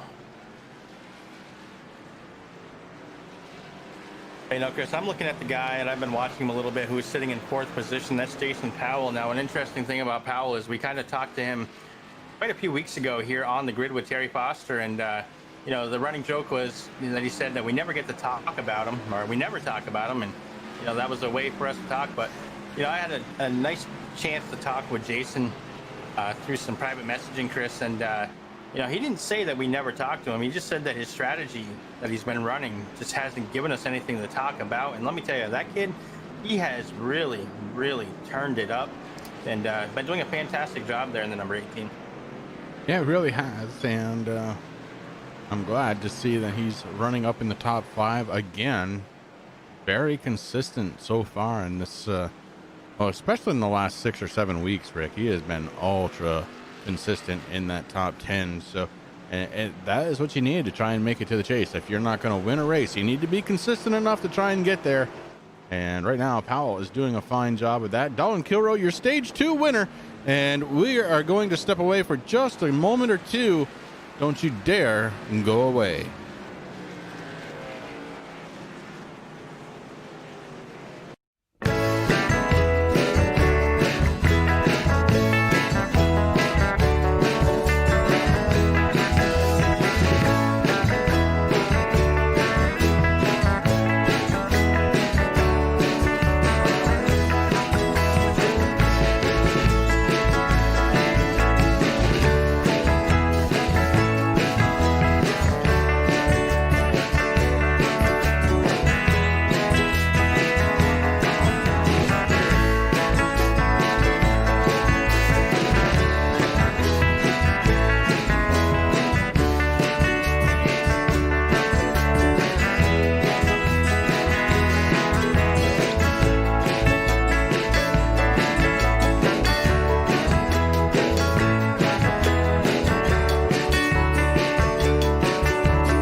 Welcome back to Sonoma Raceway here tonight, getting ready to start the last stage of the night, all the way to lap 66. We know a couple of things. These guys have acclimated to this track pretty well, and also they are going to have to stop for at least fuel and tires one time here in this final stage, Rick. Yeah, that's exactly something that is on a lot of drivers' minds, Chris. You know, here we are, we're on lap 33 of 66, so at the halfway point here, but we know that these guys have to come down. As you see Ian Habia come down pit road, he was out there to lead a lap, get those extra bonus points. And it's going to get interesting right now. Aaron Backover showing as the leader, Dalton Kilrose second, Brian Dees third. Go to Todd fourth.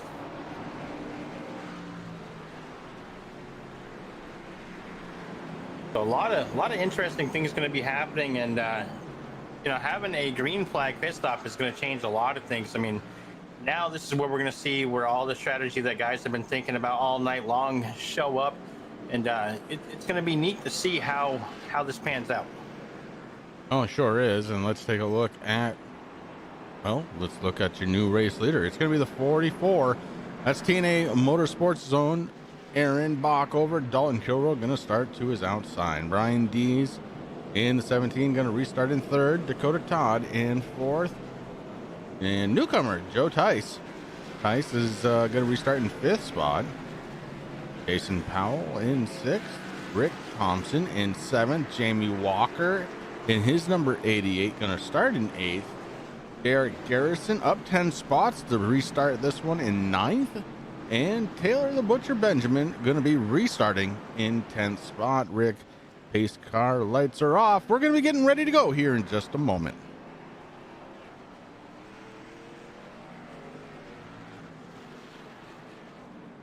Lots of strategies. Lots of things happening out there right now.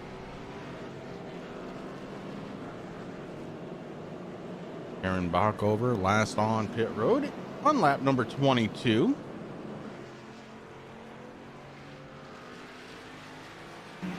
By and large, everybody else. Lap 32 is when they came down. Yeah, so he's got a few laps to go on this, but maybe that's what he's kind of thinking, Chris. Now, I know I can tell you one thing. He is on old tires, so that's going to be something that is going to be interesting come this restart here. I really didn't keep track of who took tires, but I can tell you there's 1, 2, 3, 4, 5, 6, 7, 8, 9, 10, 11, 12 people within the top 12 that or top 13 that did take tires, I'm guessing. Pace car is off, Chris, and we're ready to go green. Aaron Backover has control of the field. Dalton Kilroe on his outside. And the go pedals have been pressed. And the 44 takes that left-hand turn, and he holds it down. Good job out of Backover. Almost switching lanes. We know what happens if that happens.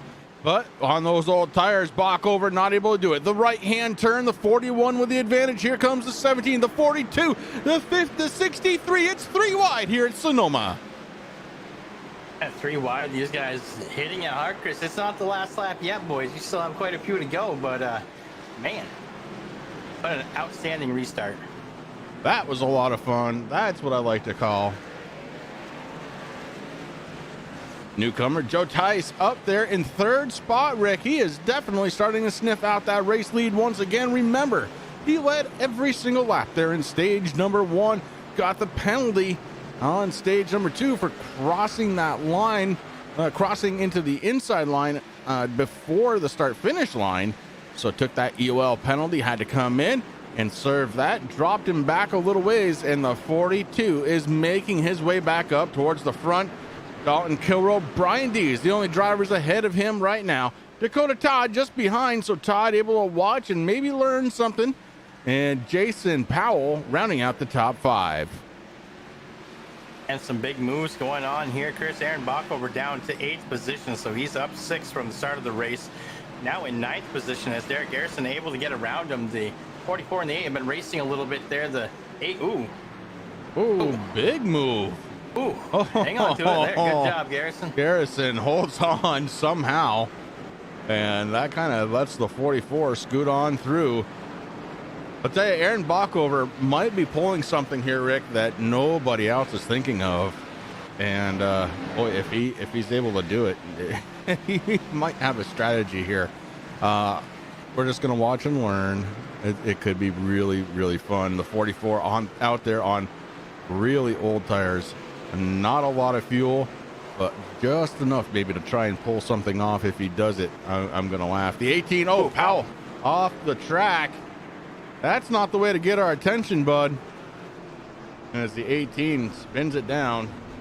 Let's go back and take a peek at what happened to the 18 of Powell as the 63 was trying to work around the 17 of Dees.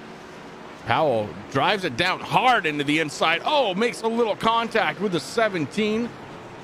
Dees goes off track, but not that bad. As the top two now are Kiro and Tice. The 41 and the 42 running 1 and 2. Dakota Todd in the 63 running in third. Jamie Walker up to fourth. Rick Thompson. A quiet night for Rick Thompson Jr. as he is in that fifth spot in his number 76, but seemingly out of nowhere. Yeah, he's been pretty quiet here tonight, Chris. Of course, I talked to him about, talked about him a couple of times here. Of course, I follow a lot of these guys. They have little racing pages on Facebook, and Rick Thompson invited me to his, and so I've been following what Speed Mafia has been doing, and with the new sponsor should be debuting here tonight at Sonoma. He asked if I don't mind mentioning it every now and then, and I said, sure, buddy, of course I can do that. I mean, you know how you and I, we work really well with these driver sponsors, and Rick Thompson's doing a heck of a job here tonight, Chris. He's only up one position, so he started here tonight in 6th, but right now sitting out in that top 5. Ian Habiak had a little issue there on track. And we also had a pass for the lead, Rick. We're going to go back and take a look and see how it happened. Tice in the 42, the 41. Oh, 41 gets on the grass a little bit, tightens him up. Tice able to work his way down to the inside right before that really sharp right-hand corner. And the 42 takes away the race lead. He's now the race leader once again. Dalton Kilroe following. Dakota Todd in third. Lots of action. Just trying to keep up with it, Rick. Yeah, this has been a fabulous race, Chris. Now, of course, you talked about top 3. Well, right now in 4th position, that's Mr. Restart. That's Jamie Walker. Mr. Consistency, Captain Consistency, whatever we want to call him, but Jamie Walker, we don't want to call him late to the race because he puts on a good show, but up 9 positions so far in 4th. And of course, Rick Thompson rounding out that top 5. Taylor the Butcher Benjamin doing a great job. He's moved up 6 positions into the 6th place spot. And of course, the biggest mover so far, that's Nick Okie. We saw him have a little bit of an issue there earlier, but he's back on track, up 13 positions, sitting in 7th. In 8th position, Derek Garrison doing a great job. He's up 11. 9th position, Big Daddy Brian McRae in the 35 machine. Brian Dees rounding out that top 10 in that 17 machine. Now, of course, Brian Dees has spent the better part of this night in the top 3, but having a little unfortunate luck, and now Dees way back. And speaking of way back, here's Aaron Bockover. He is bringing it down pit road, Rick. So Bockover in the 44 decides now is the right time for some fuel and tires. I'm going to kind of watch and see what Aaron Bockover now. Of course, Chris, we talked about this earlier. We're only on lap 38 of 66, so it's going to be, I don't think he's going to have enough. He's going to have to make another stop, but coming down, I'm going to guess definitely getting fuel. I'm going to say he's going to get tires too, all 4 of them, in fact. I'm just guessing. That's what it's looking like there for the 44 Busch TNA Motorsports driver. Going to come out here with some 4 new Dr. Feelgoods. Okay. That service is complete, and Aaron Bockover heading back out onto the racing surface. I think I know what he's doing, Rick. I have a feeling I know what he's doing also. And if it works out for him, could be huge. Could be very huge. Now, he would be the first of the TNA drivers to get locked into the chase. So far, Chris, Jamie Walker, Dalton Kilroe, Taylor the Butcher Benjamin, Derek Paulson, Dakota Todd, Jason Powell, the only drivers locked in. Oh, I see Perkins might have had a little issue out there. Yeah, we're watching that now. He just went around in that hairpin corner, able to get it going once again. But John Perkins being scored back in that 20th position. I wonder if he had a little bit of Champions Barbecue there in that number 33 machine, Chris, and maybe dropped his beans or something? Yeah, dropped the beans, and I actually had some beans today, Rick, and I wanted to talk to you about that. So with beans, I always have barbecue chips. You've got to have the Lay's barbecue chips as far as I'm concerned. That's the only way to do it. I scoop them up the beans with my Lay's potato chips and bite in. That's how I do it. Sounds pretty good. It sounds a little Canadian, eh? But we'll go with that. It's just good. I can't help myself. Brad Collins with a little bit of a trouble. Let's take a peek and see what happened to the 22. As we're seeing some of that elevation change that I was talking about a little bit. And he just got his right side tires into the dirt. It pulled the car over. Luckily able to get it back out in such a way that nobody gets into him. Brad Collins, very, very good driver and able to hold that off from everybody else. Up front, it is the new guy, Tice, up front with Dalton Kilroy running in second spot. 2.5 seconds is the gap between first and second. 4.8 seconds the gap between Dalton Kilroy and Dakota Todd. Todd running in that third place. Jamie Walker running in fourth, and he is trying to chase down Dakota Todd. He is within striking distance. If he can get to the back bumper on this hairpin, and almost there. Maybe cut it just a little tight. While that was going on, Chris, I was looking at the scoring there, and I see Big Daddy Brian McRae having a little issue there in that Dr. Squatch number 35, and lost a couple of positions. Brian Dees, Jason Powell, Corey Sherman, Ian Habiak, all able to get around him. Brian McRae right now sitting in 13th position, down 5 from the start of the race. Going back and looking in on the 10 car. Ooh. That's TBB. The Butcher gets a little bit tight into that hairpin, and the 8 is able to go around, so Garrison picks up another spot. Garrett Garrison in 6th position right now, Rick. Yeah, up 13 positions right now, the biggest mover so far here tonight at this point. And Garrison, I mean, like I said, it's been great to see him back out on track, Chris. I've missed watching him race, and good to see that 8 out there. Hopefully everything is well. Welcome back, Mr. Garrison.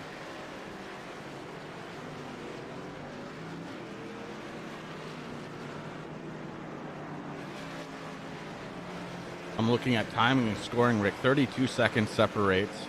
No, excuse me, 23. No, yeah, yes, 23 seconds separating first place and 10th place. The 33 was coming to Corey Sherman. Sherman 33 seconds away from your race leader. Tice's best lap time. Nobody's going to touch it tonight. 1 minute 39.93 is his best lap time here tonight. Everybody else in the 140s and higher. That 139. He is the Boris Said of this league, Rick. Yeah, definitely, Chris. I mean, he came out here during practice. I was watching him very fast, and I was like, man, who's this kid? But doing a fantastic job. Looks like we're going to be able to talk about him or talk to him maybe in 2 laps here, Chris. Lap 41 is 66. Lap 42 looking very, very strong.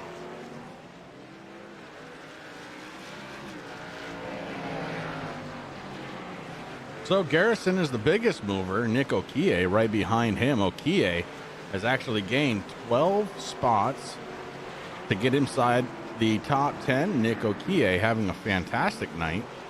If he could stay there. Oh, the 17 just into him and launched the 9. Holy cow.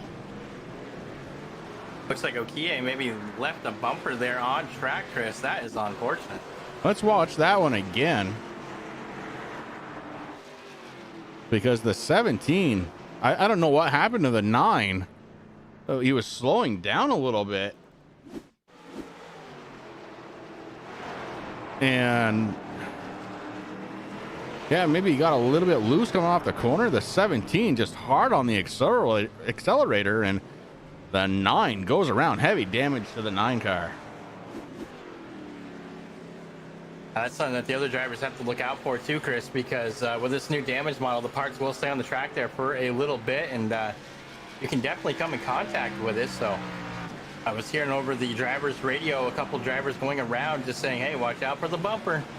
For the 9, he's out there modifying it right now. Yeah, no problem. He is not going to overheat at this point, as the 9 has gone without his front clip. And then we've got some more action on track, Rick, as Hayden Wheeler getting scored in the timing and scoring, having a little bit of an issue. And he does. He just gets into the gas a little too much, and around the 4 goes. Hey, fancy job missing the cones there. Yeah, he did good. And after Hayden Wheeler had that issue, Chris Taylor, the Butcher Benjamin, also had a little issue coming into that final turn there. He tried to get on the brakes, but didn't get on hard enough. So very, very slow down through there. Brian D's doing a good job to slow up and not hit him.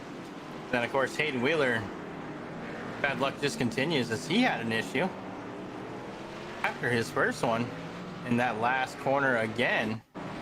And so did Terry Foster, who, I don't know what he's mowing the grass, taking some jumps, looking like the Dukes of Hazzard out there, Terry. I think you saw a White Claw in the sand. And then just a little bit later, oh no, I guess that was the same one. I just wanted to see it again. Yeah, that's it. Ooh, Powell having a little issue now, yeah. These guys keeping us busy here, Rick. Let's go back to Powell in his number 18. There is some damage to that car on the right front, as you can see. And just locks up the front brakes for a second, but that's all it takes. Around he goes. I think guys are just out there just having fun now, Chris. Yeah, now it's all about who can drift better than the next guy. And I don't know, I think Hayden Wheeler may still have that one locked down, as he did the Tokyo drift around the entire corner. Yeah.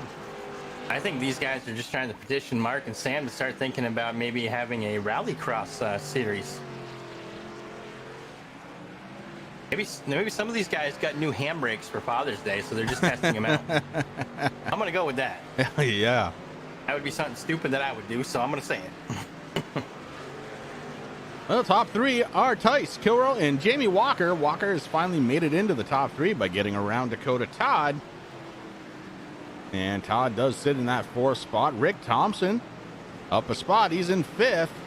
David Garrison's going to be sitting in the 6th spot with Jason Powell in his number 18, running in 7th spot. Brian D is trying to make his way back up towards the front, Rick. Remember earlier on, he was the top 3 contender all night long, had an issue, and he dropped like a rock. Trying to make it back up here in this final stretch of the race is Brian D's running in the 8th spot. Taylor the Butcher Benjamin, he's up 3 spots from the start of the race, and he has not gone without a couple of incidents himself. The 10 car is just trying to get around this track, holding on to a top 10 spot right now in 9th position.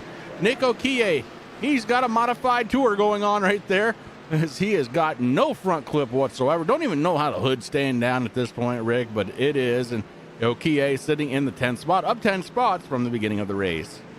Yeah, and then right behind him, Chris, you get the number 3 of Corey, the Shermanator Sherman, and his Savage Edge graphics. Number 3 doing a fantastic job, up 11 positions here, sitting in 11th position.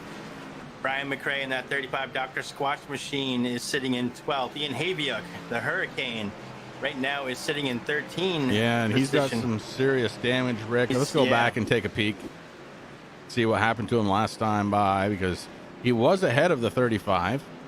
And, well, a little contact there between the 35 and the 16. The 16 goes around. I'd say that's... Oh, look at the hood on that 16 too, Chris. Yeah, it's... I gotta go inside the cockpit and just see what... No, that's not too bad. That would drive me nuts on a road course, though. Oh, let's take a look. Yeah. Yeah, when you can read your sponsor from inside, you got a problem.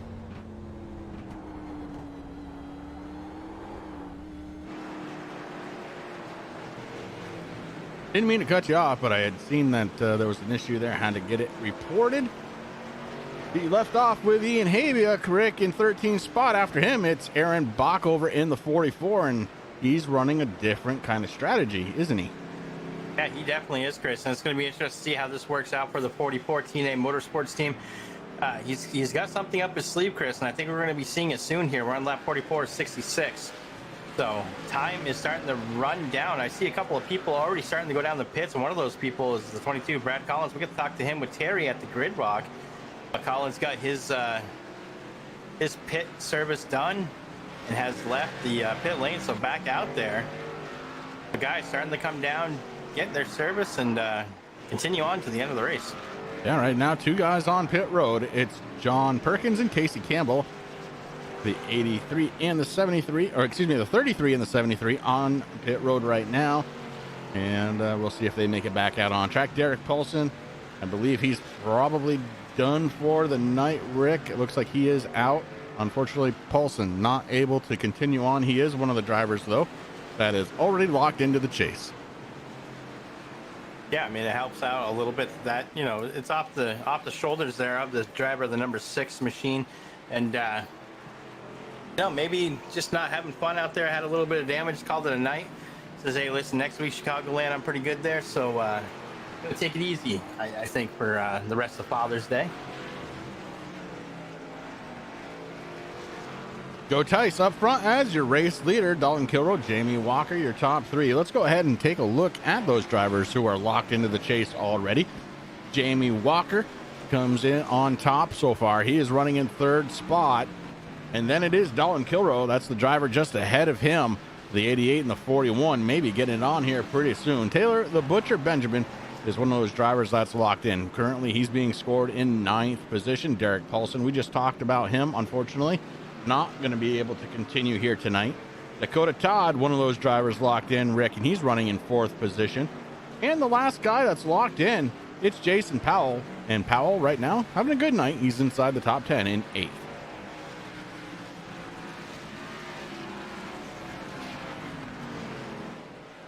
Looks like Brad Collins had a little bit of an issue. Let's go back and take a peek. And, well, I think we know what happens here. Gets into the outside retaining wall just a little bit. Those tires locked up. And once that happens, there's no control of the car. You're at the mercy of the car and the momentum that you have. Chris Terry Foster also having an issue here. I got a blink out of Terry there for a second. Terry really does woe it up for this corner. And just gets off the brakes enough. The momentum carries him into the outside. And into that wall. So Foster not having the night he was looking for. But this guy right here, Joe Tice, is definitely having a whale of a night. The 42, he led every lap here in the first stage. Was looking to do that again in the second stage, Rick, but got that penalty. Forced him down onto pit road for a little drive through. And he has worked his way back up to the race lead.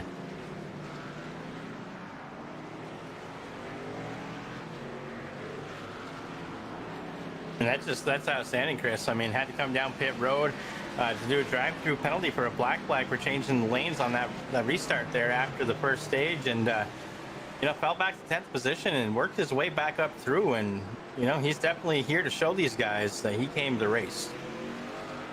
And the 42 right now, right behind the guy who normally runs the 42. It's Kyle Wellman. Wellman just off from pit road. So has fresh tires. We'll see how he can handle the race leader right now, as he certainly would not like to go down another lap before the race leader comes down pit road.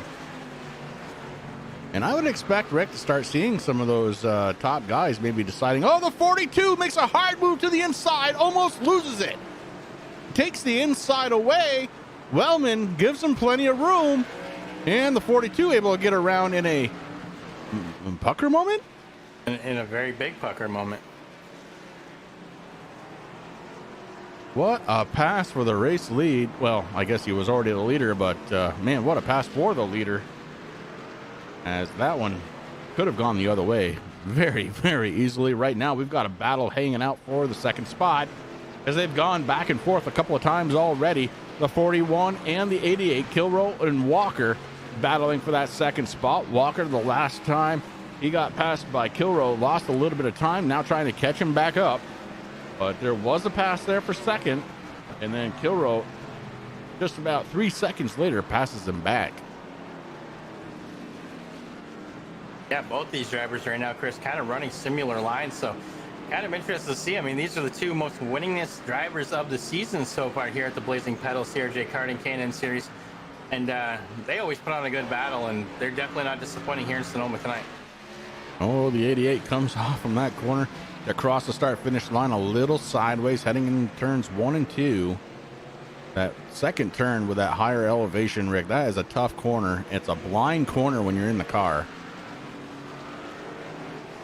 Yeah, I mean, if we ever go into a cockpit view to let the viewers know, but yeah, it's kind of crazy when you're doing that, Chris, and you actually lose sight of the track there for a second, so it's all about muscle memory at that point until you can see the track again, and it can get a little hairy there. Great battle here for second spot between these two drivers. They've battled plenty of times here so far this season, and I look forward to seeing the rest of the season because they're not done. The 41 and the 88, the two drivers that have won by far the most races here of the season. The 88 goes off track just a little bit, trying to figure out a way to get around the 41. You can't do the same thing, Rick, or else you won't gain any spots. So got to find that different line.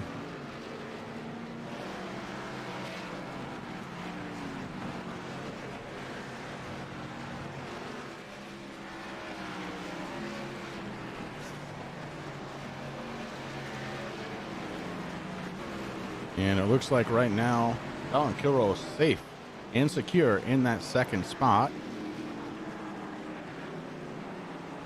Of course, we've seen plenty of trouble here on this hairpin, as the 55 actually has trouble just ahead of those drivers. And Rick, you're right. Let's go ahead and hop into the cockpit. And hop into the cockpit of Jamie Walker. And you guys can see what I was talking about. This is kind of a blind corner here.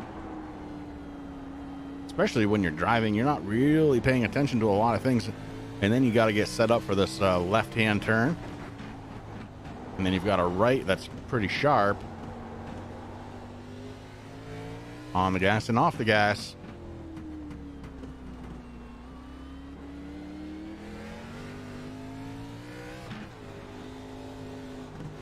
One of the faster parts of the track right here, but only for a moment.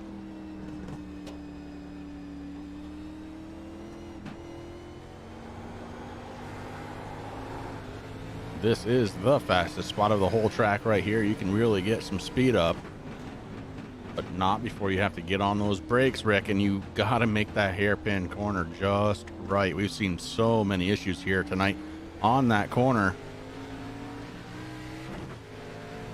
Small little S turns.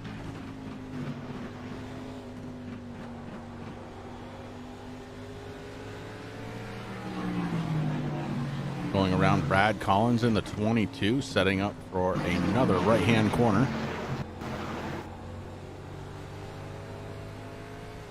And then the big hairpin. Oh no, Walker says, nope, I'm coming down pit road. So we hop on board the 41. 41 continues on. One more corner before he crosses the start-finish line. It's a gentle left-hand corner across that start-finish line, and that is a lap around the track.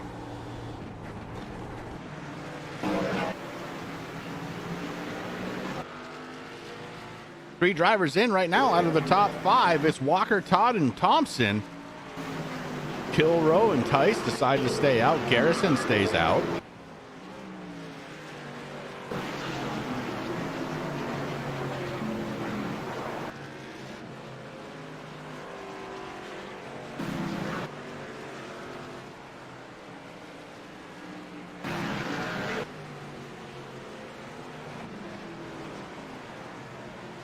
Jamie Walker back out on track. Hayden Wheeler having an issue. Let's go back and take a peek at the 4 car. Oh boy, just absolutely misses that corner. But doing some more of that Tokyo drifting, no problem for Hayden Wheeler. He's used to it at this point.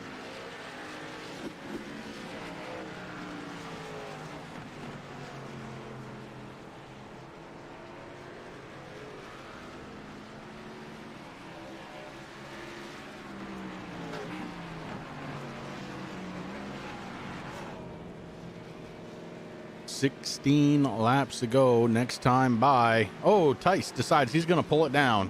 He's coming down pit road. Dalton Kilrow going to do the same. Garrison going to become the race leader if he decides to stay out. But your top two on pit road. It's going to get interesting, Chris, to see who might have saved a set of tires. And I can tell you the 41. We're used to seeing that. Garrison decides he's going to come down pit road, Rick, and now it's going to go back to D's if he decides to stay out there. If not, the 88. Oh, yeah. D's coming down pit road. Jamie Walker going to take over that spot. Tice Kilrow still sitting on pit road. Jamie Walker may have a shot here. Tyson Kilrow coming back out on track. Kilrow trying to get up to speed. And, tight. Oh, very, very tight. The 88 goes off track to try and stay off from him. Tight driving there. The 88 did exactly what he had to do to keep his car whole, or else two cars probably wouldn't have finished this race. Both those drivers very respectable to the others out on the track, Chris. Great racers, and I think that's exactly what happened. I mean, Walker just didn't want to get into Kilrow, ruin the race for both of them, and vice versa, and they got it all figured out. But right now, Kilrow hanging on to second, and Mr. Johnny Walker, of course that's Jamie Walker. Ooh, put a little fishtailing out there, but the 88 trying to track them all down once again. Well, he may have upset his tires a little bit, Rick. Even though they're fresh, he was hard on the brakes and then went through the grass trying to stay off the 41. May have upset the tires a little bit. They should cool down from being ultra angry to just moderately angry. And the 88 should be able to gather it back up. Of course, he likes a loose car anyways. We've seen that many times. Way back in fourth spot, it's Dakota Todd in the 63. Rick Thompson rounding out the top five.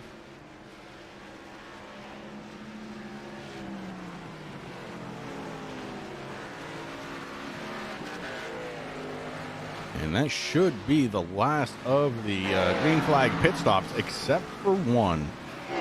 That one going to be Aaron Bockover, who has moved himself all the way up to 8th position, running that slightly different strategy. It's going to be neat to see how this all pans out, Chris. Yeah, it sure will. Why don't we go side by side for just a moment, Rick? Give us a much needed break for just a moment and let these guys race it out.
inside wall. He's gonna pass nearly 3 cars down that front straightaway, and he's gonna get them all done with. What amazing Race lead to the inside goes Logan Cloudman is gonna touch in. Pit press. What a save. Look to the outside as Trunkgate goes off. De Jong into second place. Going for the switchback. Oh, pinpoint driving. It's howling down to the inside. I'm trying this contact though. Slide left of the racetrack. Chris Renner drives it back down underneath, and he takes that second spot right back. Joker goes to Garrett Lowe. Garrett Lowe should take victory with all that contact. He's going to try and make the move around the outside the parabolica. That's not going to work, but he's going to try and get the cutback here. Get the run out the parabolica. That's beautifully done there. Michael Schumacher, there's a little bit of door banging as well.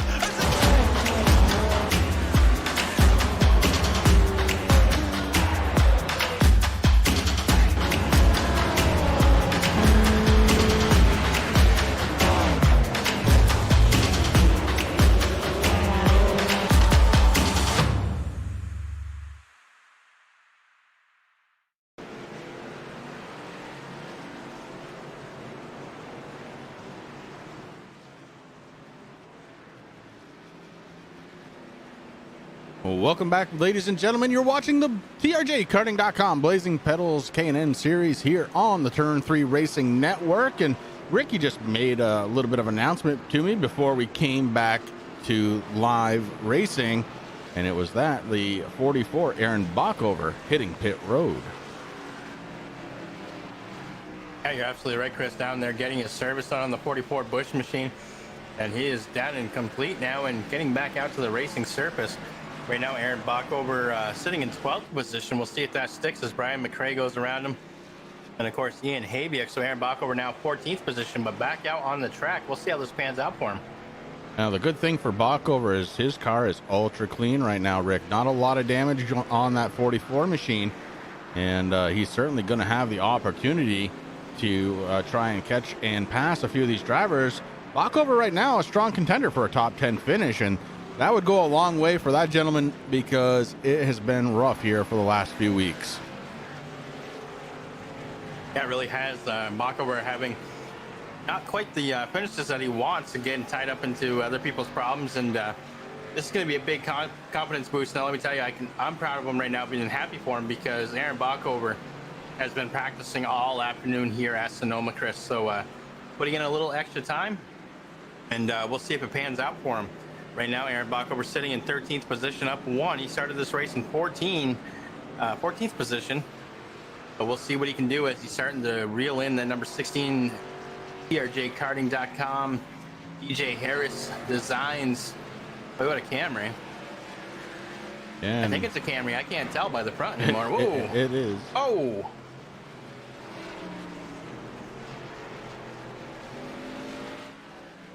Well, while we were talking, we did mention that McRae was around Bockover for a moment, but then, then this happened. McRae off the track into the outside retaining wall tire barriers, brings it back out on track, and that's what allowed Bockover to get around him.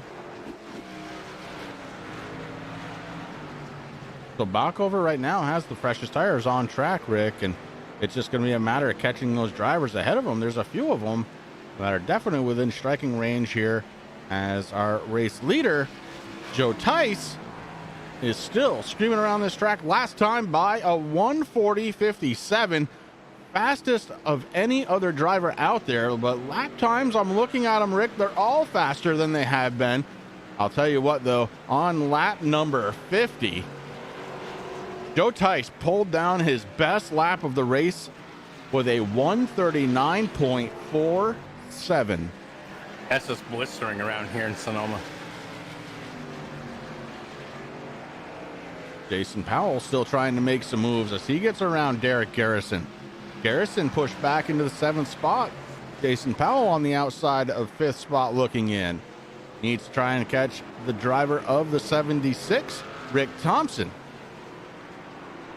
Thompson running in that 5th position, having a good night, up 1 position since the start of this race. In the top 5, Dakota Todd, he's fallen back a couple. He started in that second spot, Rick, but right now being scored in fourth, and that's not a bad run. For some of these drivers, they don't do a lot of right-hand turns, so this is very, very foreign to them, and they are living up to the challenge here tonight. Jamie Walker starting to catch the back bumper of the 41, so Jamie Walker trying to catch Dalton Kilrow, and then it is 6 seconds ahead of them, Joe Tice. His first run out here with Blazing Pedals, and look what he is doing to the field. He's putting on a heck of a show, Chris, and showing these guys who might not be used to now. And we don't know nothing about Tice. He could be a massive road racer, and that's why he decided tonight was the night that he was going to debut here at the Blazing Pedals. And now the big test is going to be next week when we head over to Chicagoland, a nice big cookie cutter. We'll see how it works there, but right now, putting on a heck of a show and just showing these guys what is up. Aaron Bockover gets around Ian Habiuk. I'll show you that.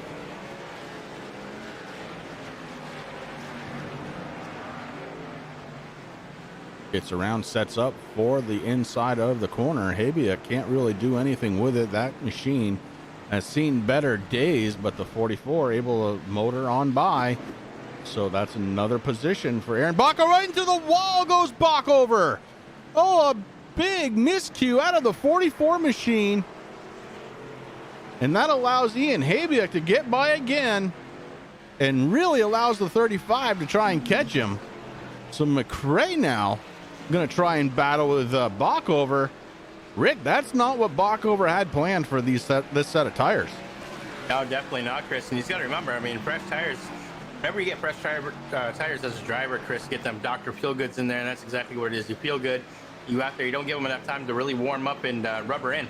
And Bockover's just been having a heck of a time here with this set of tires, but tire's not clean no more, my friend. No, it's not.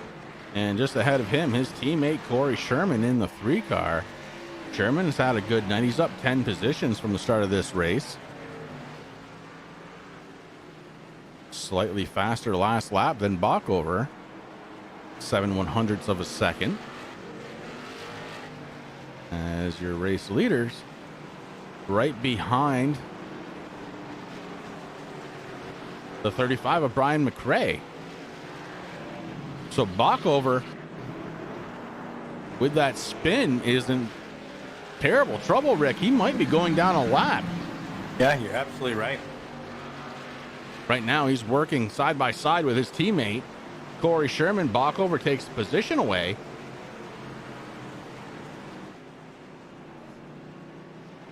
So Corey Sherman now the man on the bubble as the 44 tries to run away.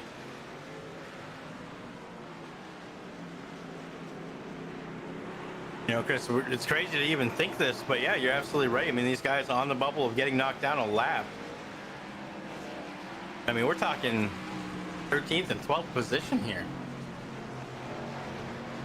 And the 42 seemingly having his way with the field at this point as he sets up on the inside of the 3 for this left-hander. And he takes that away without any difficulty whatsoever.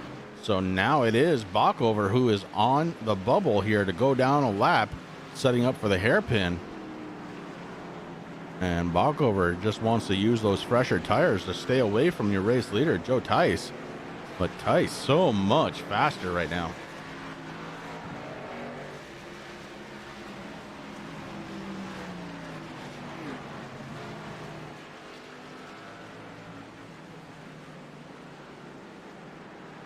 Watching the line that Tice is running, and he is no stranger to road racing, Rick. He is hitting the apex of these corners just perfectly. The 42 doing a fantastic job out there.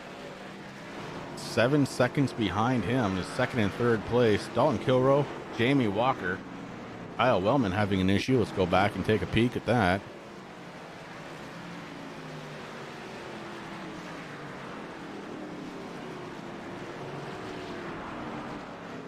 And it's that hairpin again. While Kyle Wellman was having that issue, Corey Rutherford in the 55 was in the same area and having the same issue.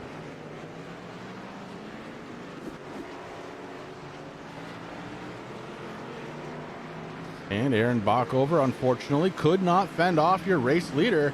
Tice gets around him. So now top 11 drivers are on the lead lap. Ian Habiak is the last driver on the lead lap. And Rick, looking at that car, that is surprising. Yeah, you're absolutely right. Nick Okie, another guy that's had plenty of problems. Go ahead, Rick. I'm sorry. Sorry, I apologize for that. I was just going to say, I think what Wellman's issue was, Chris, is that he had Powell right there behind him, so he just kind of slowed up a little bit there. Definitely Corey Rutherford, when I went back and looked at his again, you know, he locked up them front tires as he's going through that hairpin, and that was his cause. But Kyle Wellman, I think, just slowed up just enough just to let the guys race go by him to not cause any issues. Rutherford again. Go back to Rutherford as he's having another issue out there. And the 55 going through the little S corners just catches that. Oh my goodness, on the lid. And while that's happening, Brad Collins also having issues. Locks up that right front tire, makes a pretty nice little corner, but then hits the bumper and holds on to it. He's okay.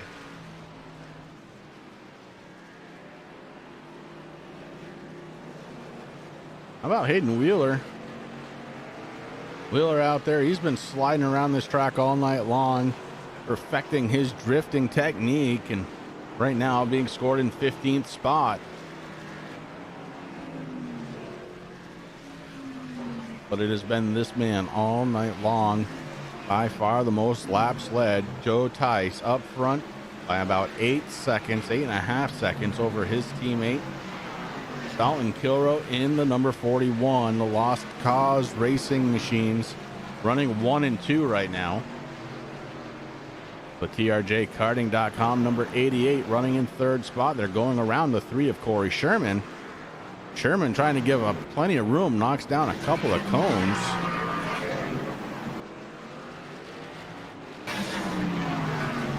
Interesting thing is, as Tice just went through across that start finish line, Chris, the flagman holding up 5 fingers.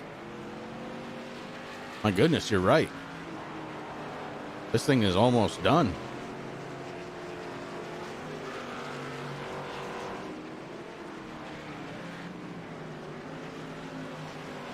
Happens so quick on a road course. Of course, we're used to the ovals where you have cautions, and not to say you don't have cautions here on a road course, but they're localized cautions, so it doesn't slow down the entire race.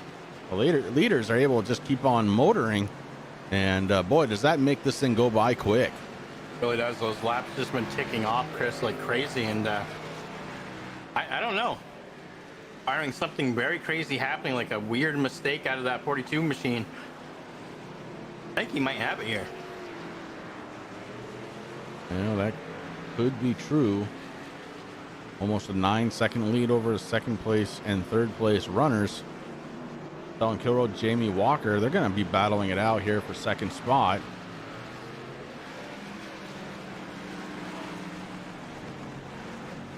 And that's not new to the season, Rick. That's been a constant, almost week in and week out.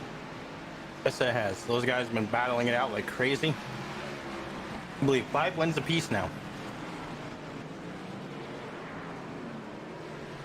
10 out of the 16 races that we've completed so far have been won by these 2 gentlemen. Aaron Bockover having troubles yet again, Rick. So this last set of tires definitely not doing what he wanted them to do. He had a fine strategy. Just over driving into the corner, and Bockover showing that he can drift a little bit too.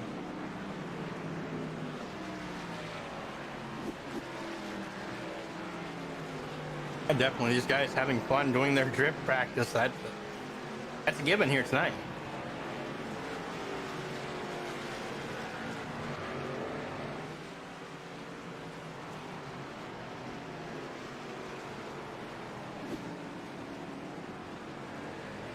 Well, 5 laps to go. We'll bring up the other ticker bar just so we can keep an eye on what's happening on track. The 42.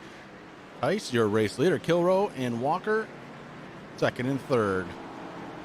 30 seconds behind your race leader, it's Dakota Todd with Rick Thompson in 5th spot. Jason Powell going to pick up 6th spot here so far. Derek Garrison in 7th. Brian Dees, who really was a top 3 driver for most of this race, had a little trouble, Rick, and he's never been able to kind of climb himself back up into that top 3. Right now, Dees running in 8th spot. The Butcher running in 9th. And Okie running in 10th. That's the last driver on the lead lap, as the 42 was able to get around Ian Habiuk and Aaron Bockover, Brian McRae, Corey Sherman, Hayden Wheeler, Corey Rutherford, your top 16. Kyle Wellman, Brad Collins, Terry Foster, your top 19. Then you got Perkins in the 20th position, Casey Campbell in 21st, and Derek Paulson, as we know, called it early here tonight. Going to be rounding out the field here in 22nd.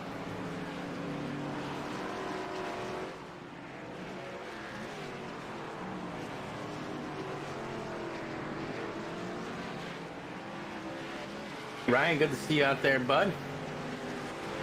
Mr. Bennett, you are absolutely 100% correct. Ryan, good to see you out there, buddy. Happy Father's Day. Ryan, good to see you out there, bud. And yeah, I echo those sentiments. Happy Father's Day to you.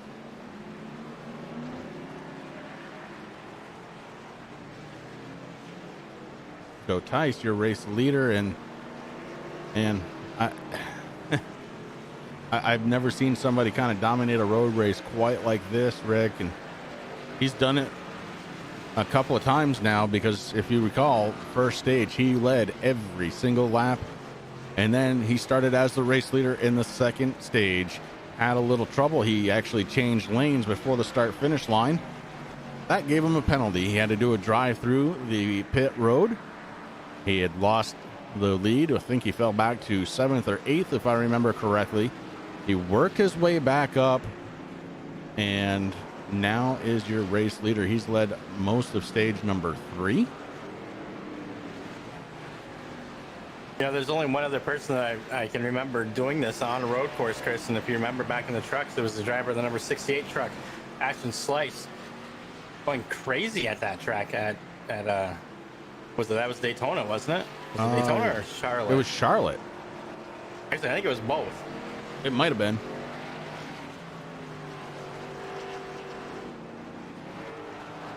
No, it was Charlotte for sure. It was. Well, that was 2 seasons ago, Rick. You're really testing my memory. Yeah, 3 seasons ago, it was the first time that we did a road course. That was at Daytona. I remember that. Yep. And Slice, he did a very good job at lapping most of the field, and then come the Roval, when that first came out, he dominated there too. Yeah. Well, speaking of dominating, I mean, Tice is just all over it right now. Jamie Walker was able to make a pass around the 41. The Walker takes over 2nd spot. Let's go back and see how that happened.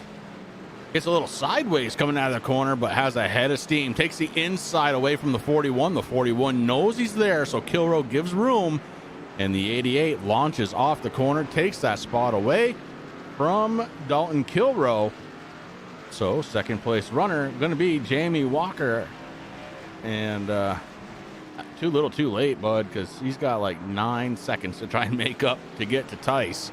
With 3 laps to go, make it 2 and a quarter. Tice going around the last corner right now.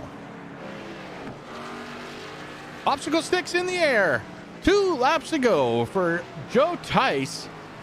And this has been a heck of an entertaining race, Rick. And I am so glad that we have the new overlays. We've been able to bring things to people that we don't typically see. And that has been very entertaining for me as a broadcaster. I hope it's been as much entertainment for you guys out there watching, to be able to go back and see some of the action on track as it unfolded. Right now, the only interesting thing that's happening out there, the only thing that I'm keeping an eye on, is this 42. If he can keep it straight, it's going to be an easy win here for Tice.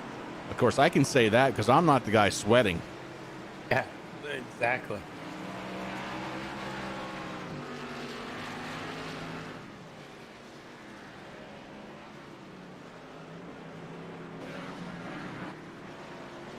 A lot of separation happening out there right now amongst the drivers. The closest battle on track right here for 5th spot. It's Jason Powell and Rick Thompson. Powell in the 18 trying to hold on to that top 5 finish. Thompson right back to where he started from, Rick. And oh, look at that. Powell goes off track, gets passed by 2. Gets passed by Rick Thompson and Derek Garrison.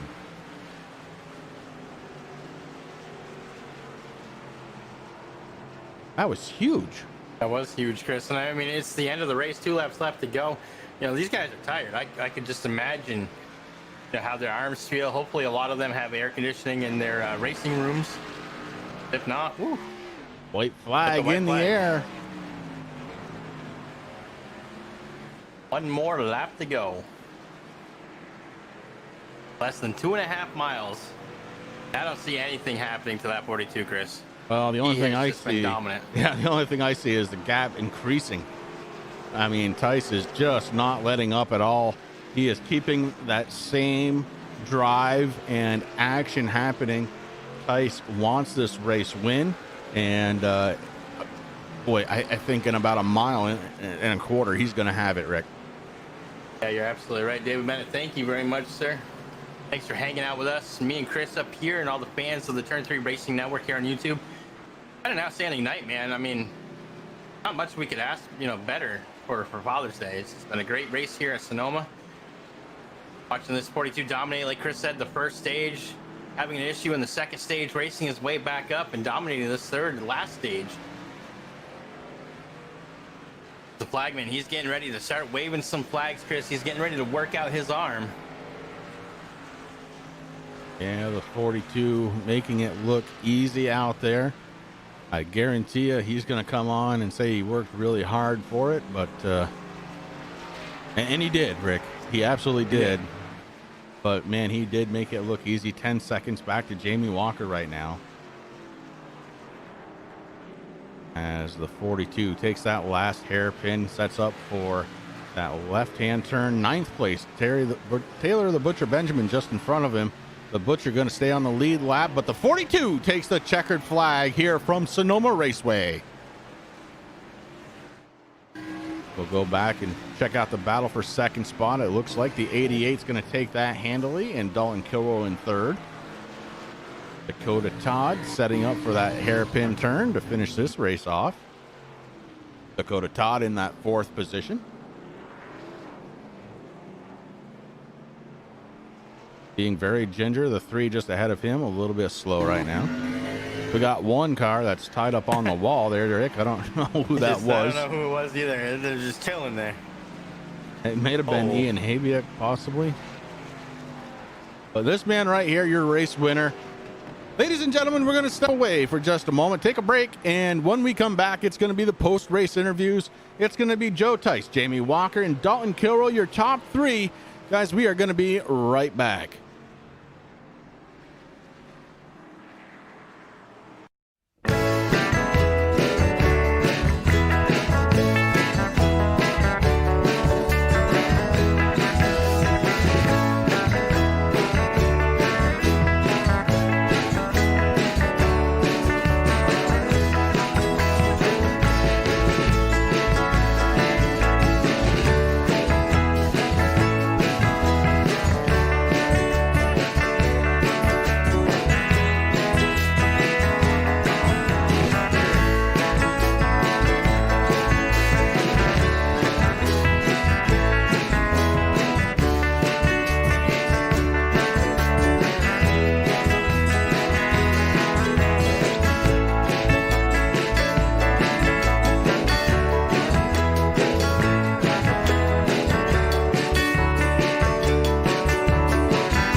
back live here with our top 3 finishers, Rick, and this was a entertaining race.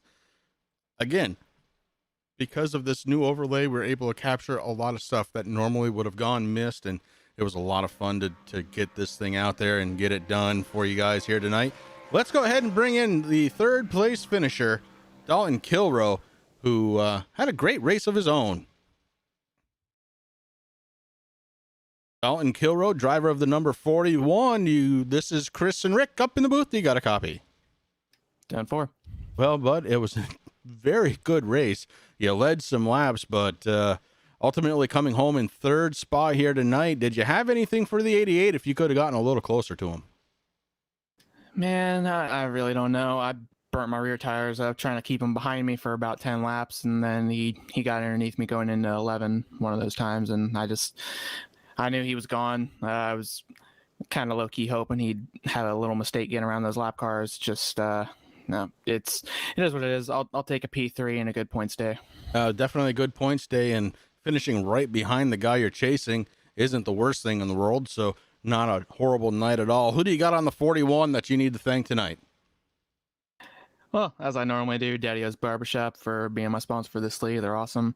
You guys for the broadcast, Pride Outdoor Network, TRJKarting.com, Top Flight PC, Dr. Squatch Soap. I was actually racing with Mr. Race Winner Joseph Tice and Hayden Wheeler, so that was a fun little team comm there. And yeah, hopefully we can get a couple spots better next week. All right, Dalton, congratulations once again going out to the 41 team, finishing in 3rd spot this week.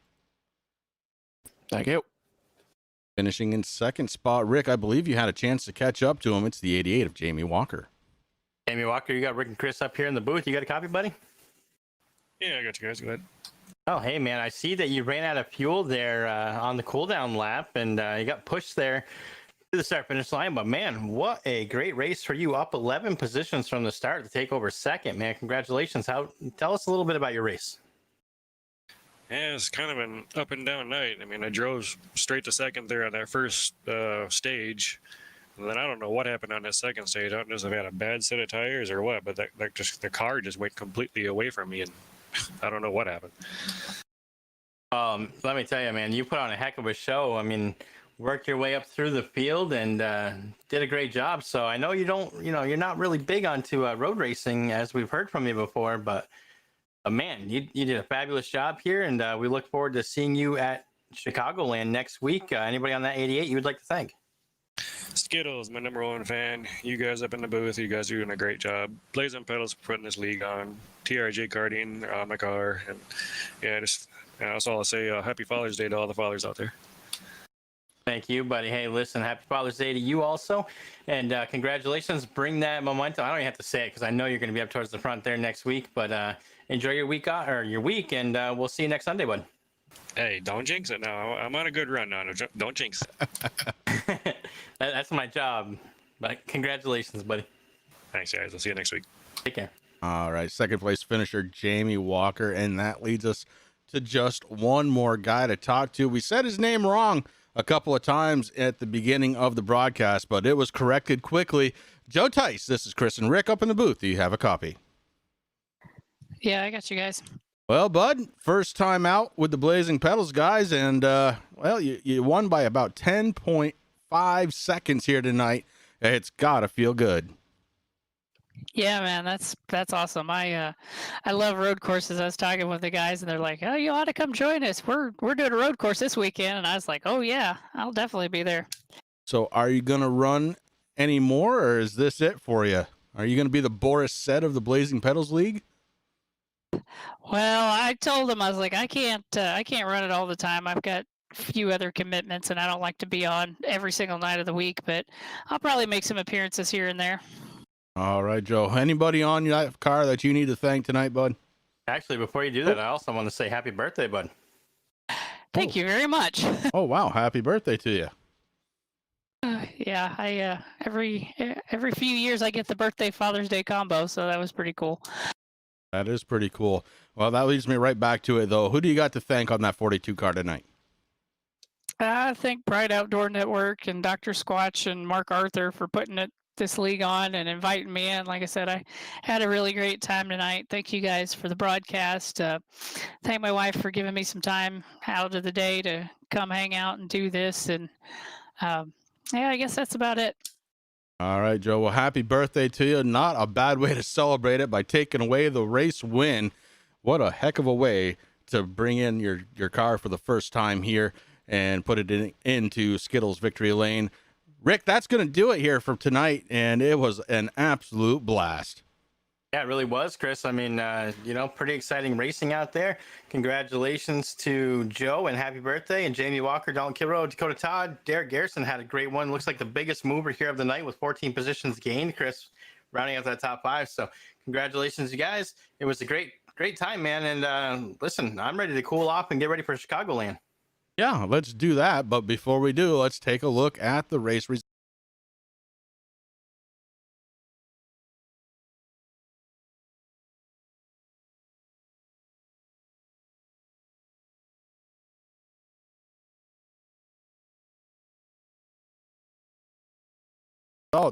Joe Tice going to take away the race win here tonight. Jamie Walker, Dalton Kilroy finish out your top 3.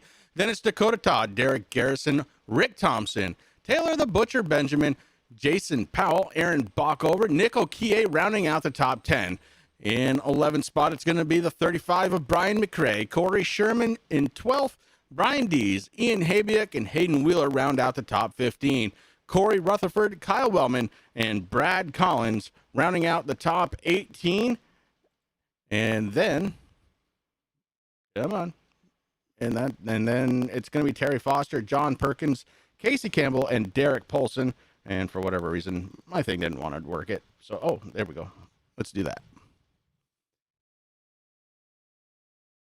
So, not the night that Terry Foster wanted here tonight with that 19th place finish, but, he did end up finishing the race, Rick, 3 laps down.